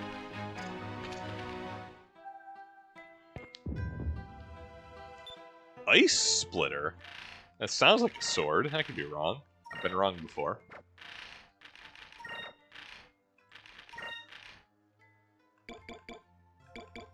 It's not a weapon. Oh, the Tuna Cutlass. Incredibly low hit rate, but low accuracy. Okay, so do we want Vice to equip a literal tuna fish as his main weapon? It means he's totally useful for regular attacks, but super moves ignore hit rating, so that could be a thing. Who gets the Ice Splitter then? Enrique? No? That can't be a... Oh, it's a boomerang? Okay. I mean, first boomerang upgrade for Ike in a while. Not what I expect when I think of an Ice Splitter, but yeah. You do you, girl. She deserves it.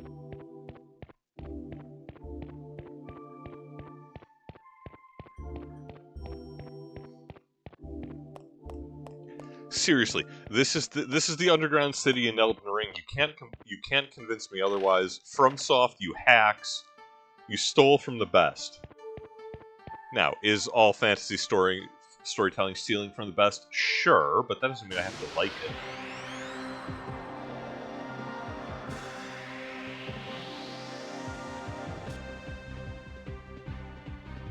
Sloth, noblest of all creatures, tell us your secrets. Oh, they're penguins. Killites. We knew this.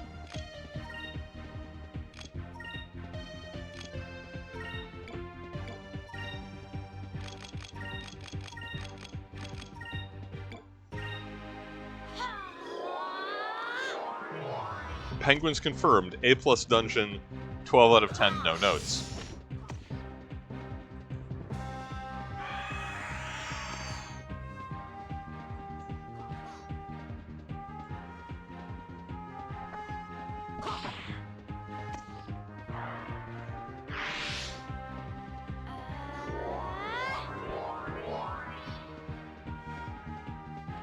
The laziest attack.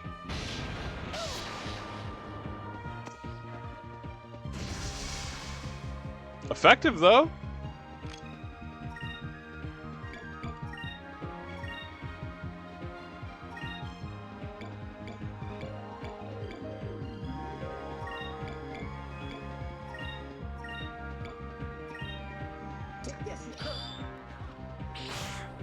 Man just murdered a penguin.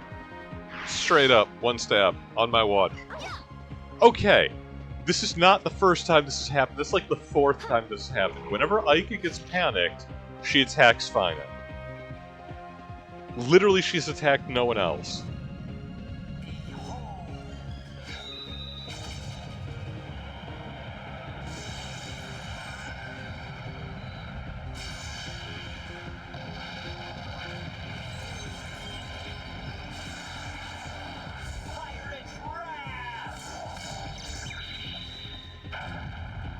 So chonky. Again, noblest of all creatures.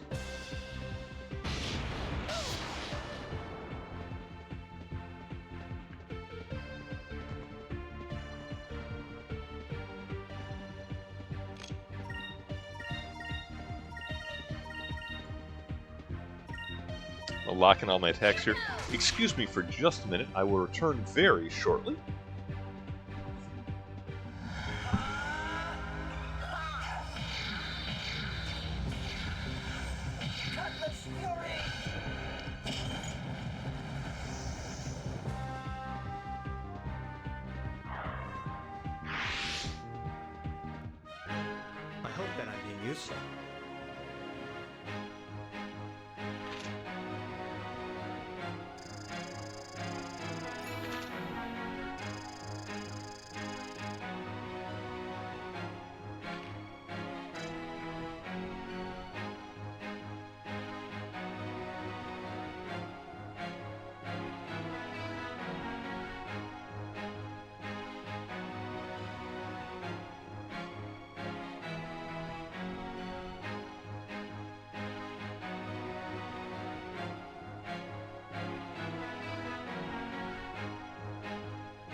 Hey, okay, back. We won! And the bots have arrived. Terrific. Okay. Where were we going? Down the stairs, I think.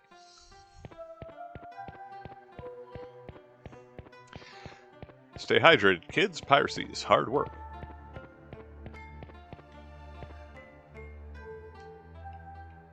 Close angles. Ooh, treasure. Definitely it's not going to be a Sylvan Bane waiting for me. That was a random encounter. It might also be a Sylvan Bane afterwards. We'll find out.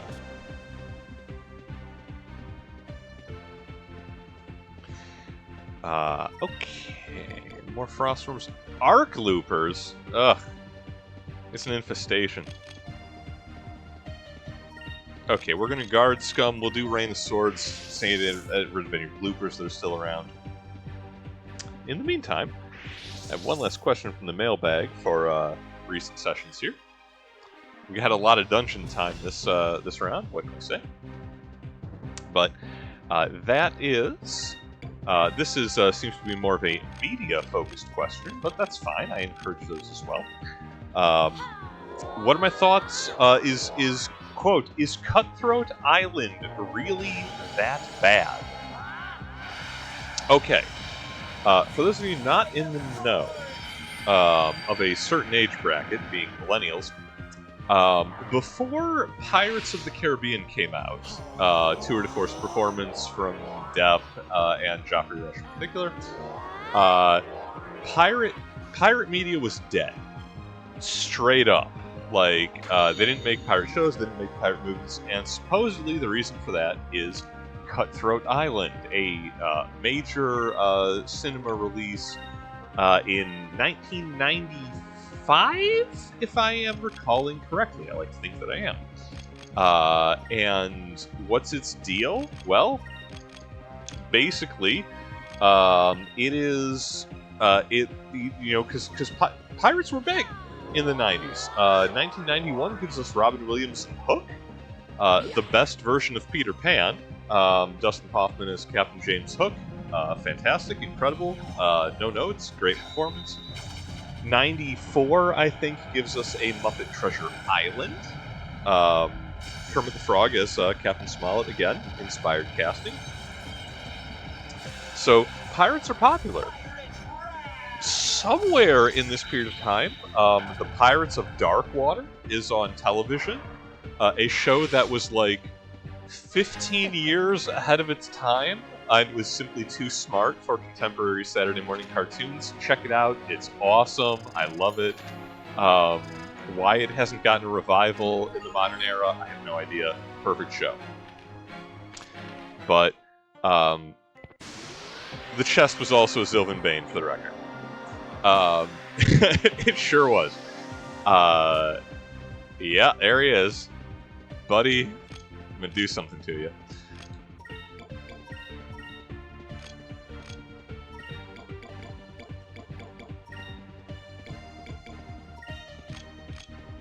Because these guys like their explosive powder. Let's get everybody's health up. Let's try this.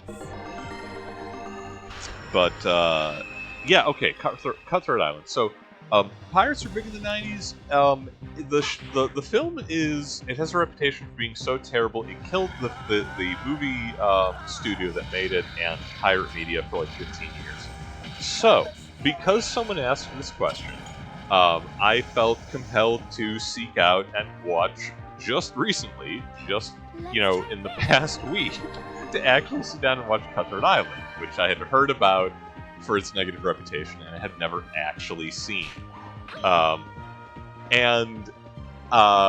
Is Cutthroat Island really that bad? No, it is not. It is a fine movie. It's not a good movie. Like, the performances from most of the cast they're embarrassed to be there. I think it's like Frank Lagalin is a supporting character who he's having the time of his life playing a wicked pirate. Everyone else is embarrassed. They're like clearly cringing at playing pirates as adult movie stars, and it shows. That's the only weakness that the film has. It is okay. Well, not the only. It is tonally a little bit confused. And what do I mean by that? Basically, the it has the sensibilities of a 1980s adventure movie, something like Romancing the Stone. Oh, wait, yeah, no, there were multiple injuries. We'll use the sack crystal instead. But no, it has the sensibilities of an 80s adventure film, Romancing the Stone, or like Raiders of the Lost Ark.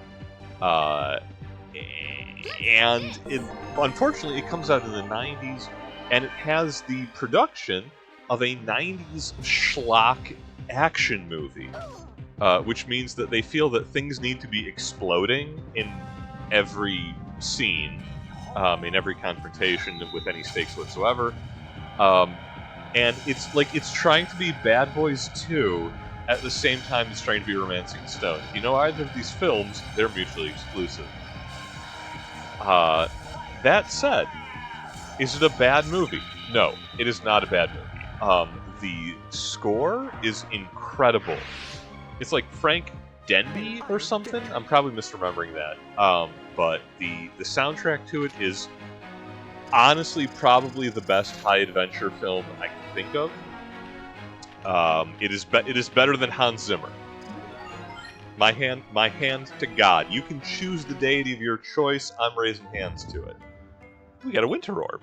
I know it's just treasure to sell, but it sounds cool.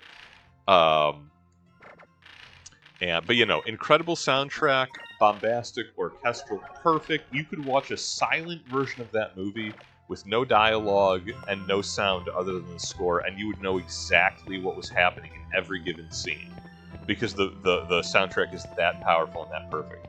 Unfortunately, that really underscores the fact that the actors are phoning it in, and are embarrassed to be there because the score is so much better than everything else. That said, Gina Torres, female lead, has some legitimately impressive stunt work. Riding a horse through a burning building, jumping out of a second-story window, landing in a moving carriage. I think she did her own stunts, which is wild to me. Save Point tells me that that's a boss fight and progress, but there's a treasure chest ahead, so we're going to do theft first.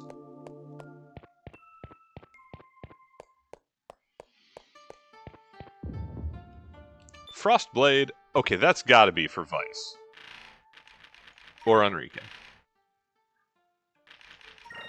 But it sounds like a sword. Enrique seems to be. That's fine. Enrique can have nice things. He is best boy. He works really hard to keep us alive in combat. Oh, it can confuse enemies. I mean, it won't. But it could, and I'm here for it. But yeah, I'm going to go so far as to say, check out Cutthroat Island. Like, it's not Shakespeare, it's not a great film, but it is an incredibly serviceable one. Why did it kill the genre for 15 years? I don't know, man. I think audiences just weren't ready for it. It was trying to be again, a 90s action movie with 80s adventure sensibilities, and it is so tonally uncertain, it's a little jarring. But moving past that, I mean, they built a pirate ship. 1-to-1 scale. They built a 17th century sailing ship as part of the set because it was cheaper than converting a studio set to be a convincing pirate ship. And then they blow it up as a set piece at the end of the film. It's incredible. Did I say Torres? Did I say Gina Torres? I meant Gina Davis. That's my bad. Gina Torres is a better actress, for the record. But Gina Davis is incredibly serviceable in the source, in the course of this film. Man, there is a version of Cutthroat Island with Gina Torres. I want to see that remake. That would be fantastic.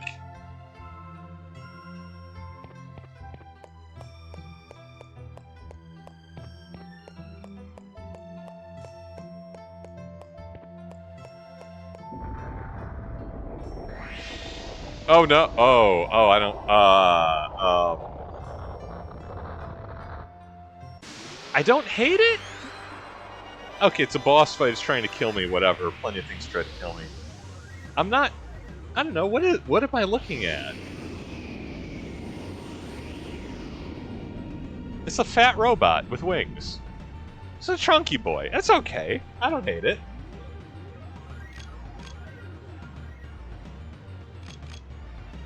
Am I going to spam Pirate's Wrath on it and cheese it? Of course that's going to happen. I mean, come on, who do you think you're talking to? But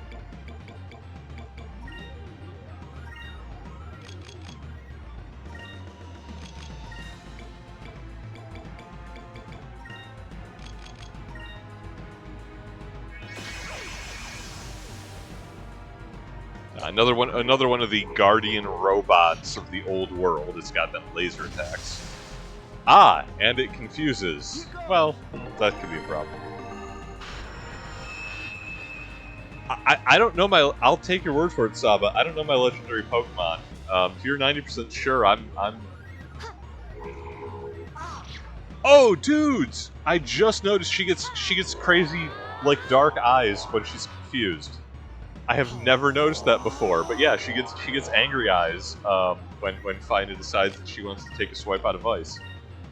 I love it.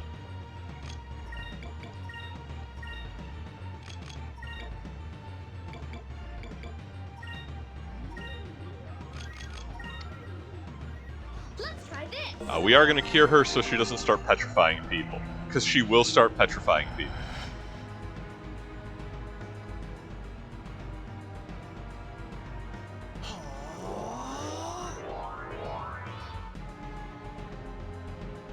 Avalauncher. Oh no, it's attacking us with puns!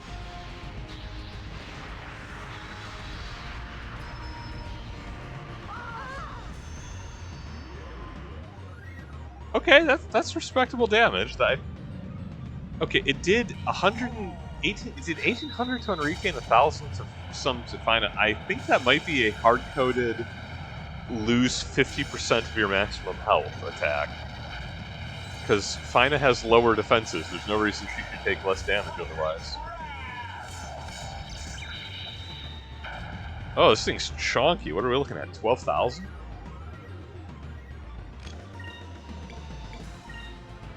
Well, I'm not too proud.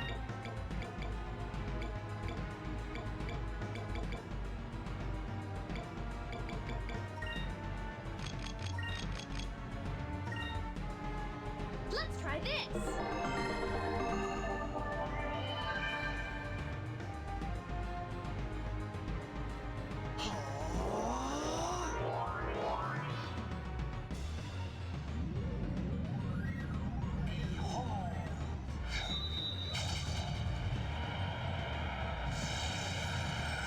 Regirock, Registeel, Jason. I'll take your word for it. Okay, but, for bonus points, however, as you are one of my trustworthy officers in this crowd, which came first, the legendary Pokemon or Skies of Arcadia? Because this is from 2000.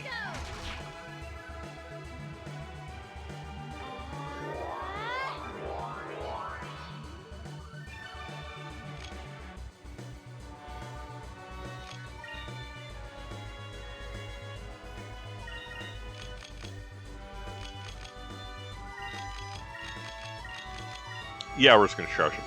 Death Laser! Exactly as advertised. Sorry. I can't go on.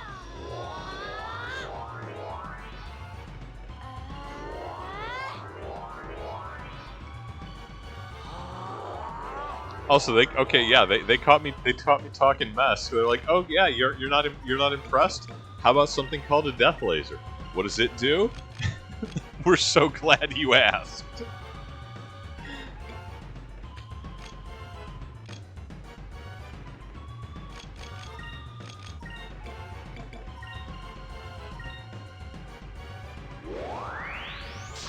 Oh, it keeps happening. That's worse. Lose conscious.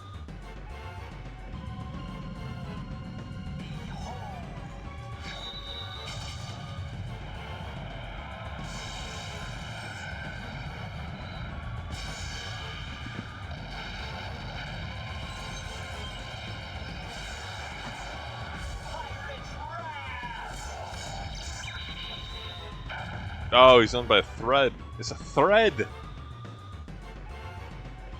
Anyway, we're bringing him back to life. Fina controls, you know, life and death at an elemental level. Play our music. That helped. It will not play our music while Aika's still down. Okay, I respect that.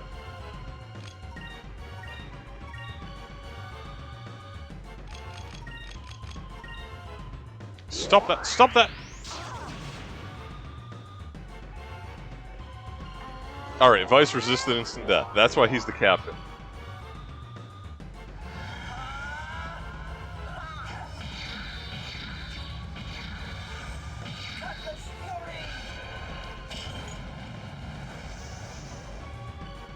Get down!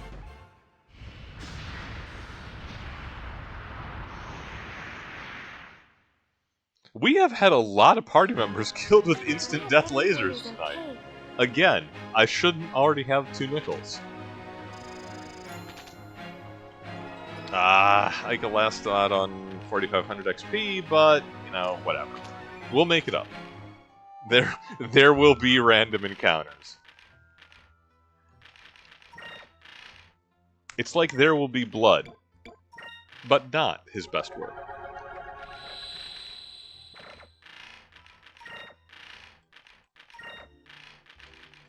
I should have taken off the white map before the boss fight, but I think I'm just going to always forget to do that. That's on me. Well, here we are.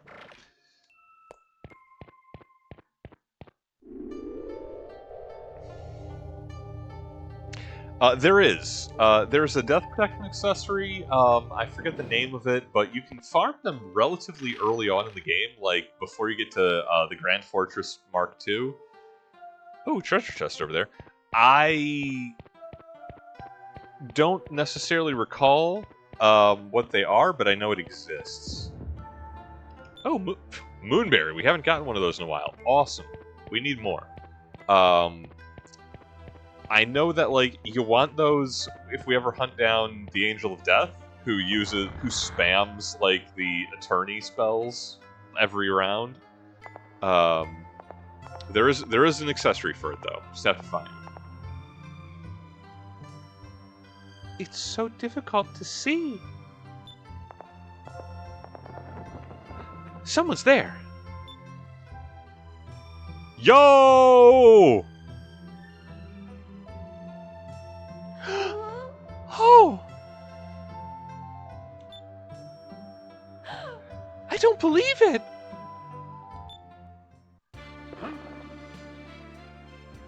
Who's there? I had faked you. I told you all he was dead. I knew better. Drachma? Oh, that is so precious. Oh my god. Ika going right in for the glomp. She's so tiny. What are you kids doing here? It really is you! Oh, I never thought I'd see you again. Oh, she's working that beard. Damn. Get the side eye on his one eyeball. Best shot in the game. Hi! Well... It's been a while, Captain. I had a feeling you survived the attack. But, Captain, what are you doing at the bottom of Glacia?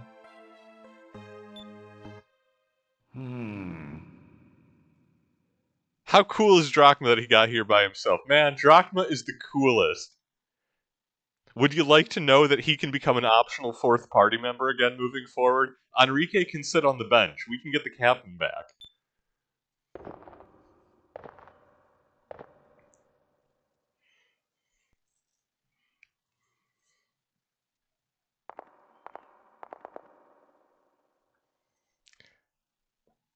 What?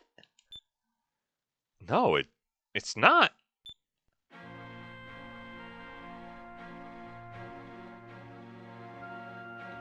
It is. What's Rocknum doing here? Follow me.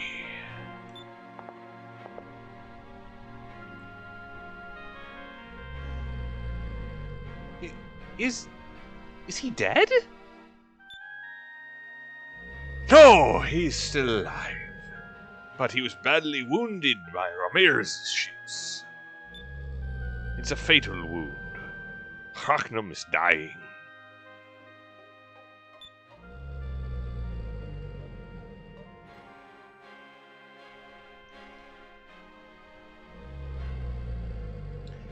When Hraknum fled from Ramirez, I got pulled along. If I wasn't attached to him, the little Jack would have been destroyed. Literally Captain Ahab here. This is his home. Captain, you mean to tell me you've been alone here with Rachnum the whole time? Aye. Oh, He's that. Vice, look, that light.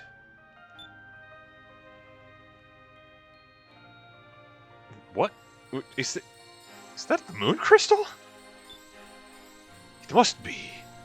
Which would mean that this Arkwell, Hraknum, is the purple Gigius. I can't believe that Rachnum is the Purple Gigas. The name of the Purple Gigas is Plergoth. According to the legends, the citizens of this purple civilization implanted the purple crystal into a living creature. Well, then, that means that Rachnum was once a normal Arkwhale? Yes, I think after Rachnum had been transformed into the Purple Gigas, his master perished, and he has been wandering the skies ever since. Hey, yo, for the record, ancient civilizations, control your bioweapons. You put a leash on that stuff, you make it everybody else's problem. Hayao Miyazaki wants to know your location. He's coming for you. So this poor Arkwhale was also a victim of the war.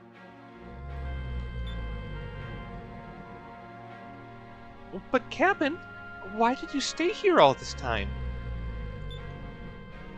If the little Jack is here with you, why didn't you leave?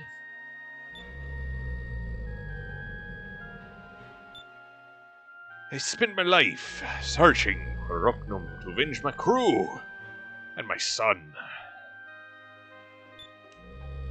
I wasted all those years. Hraknum saved me from Ramirez. I just thought I could watch over him in his last moments. The least I could do.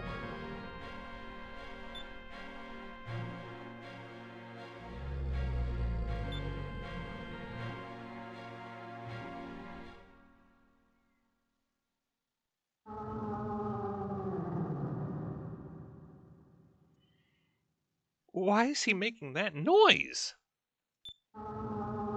I'm not sure. What's wrong? I'm here for you. Well, this isn't good. Oh, look at his eye.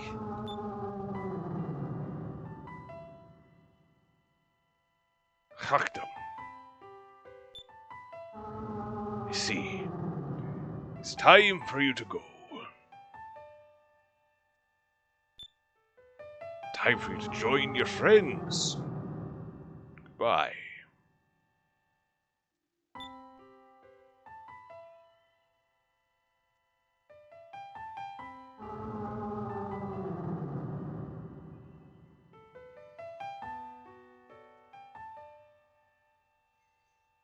No, no.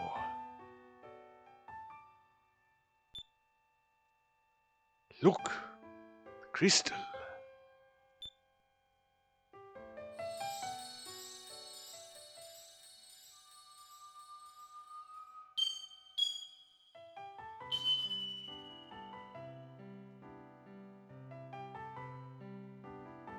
I'm sorry, Captain.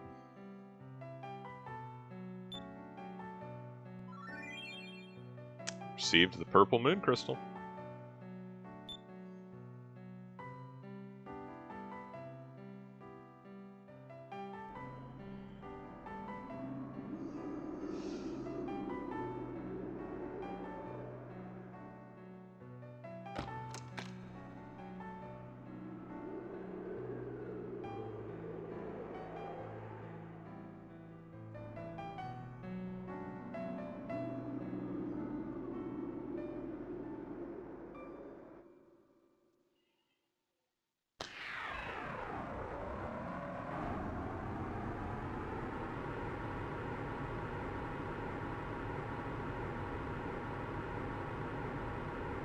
Captain, are you really going to leave us?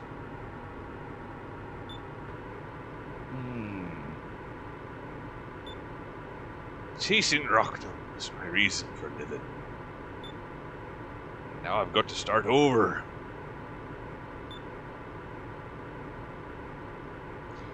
When you're as old as me, it's not easy to change your ways. I'm sorry. I cannot go with you. Well, not yet. Later. Vice, are you sure we should let him go?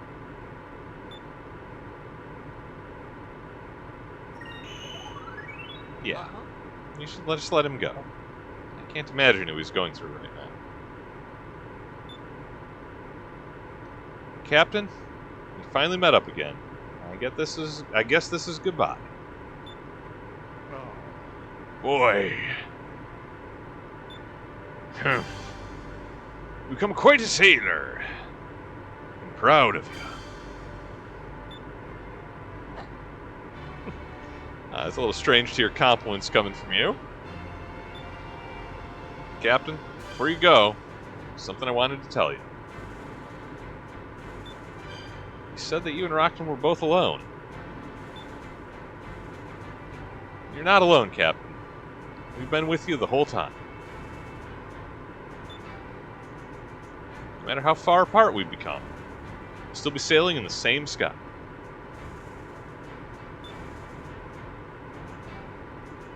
The same sky, the same clouds, the same wind. We'll always be together in one way or another.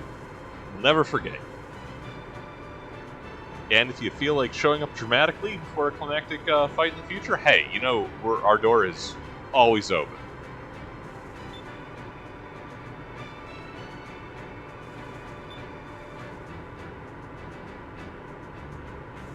Captain, take care of yourself.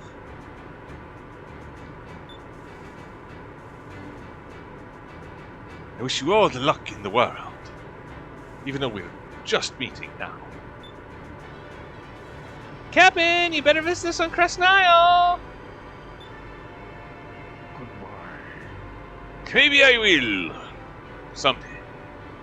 Farewell. Drachma has refused to join the party. Okay, no jokes for the bulk of that sequence. That's genuinely touching and almost crying.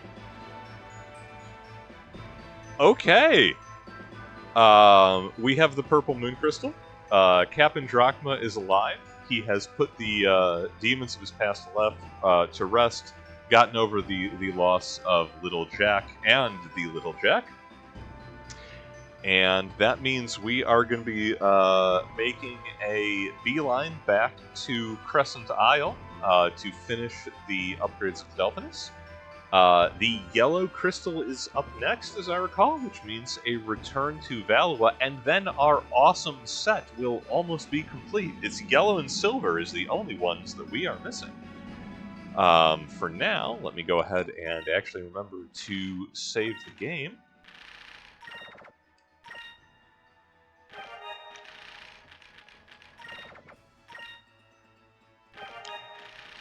And I believe that is where we will leave off. Once we make it back to Crescent Isle, and we get the Delphins fully upgraded, we will have access to the high altitude and low altitude sky. So we'll probably be doing some discovery hunting and a couple of remaining crew members scattered hither and thither on our next session. But for now, thank you all for joining us. We'll be leaving off here for the evening. As ever, take care of yourselves, take care of each other, fair winds, following seas, and I will catch you in the next one. Have a good night, everybody.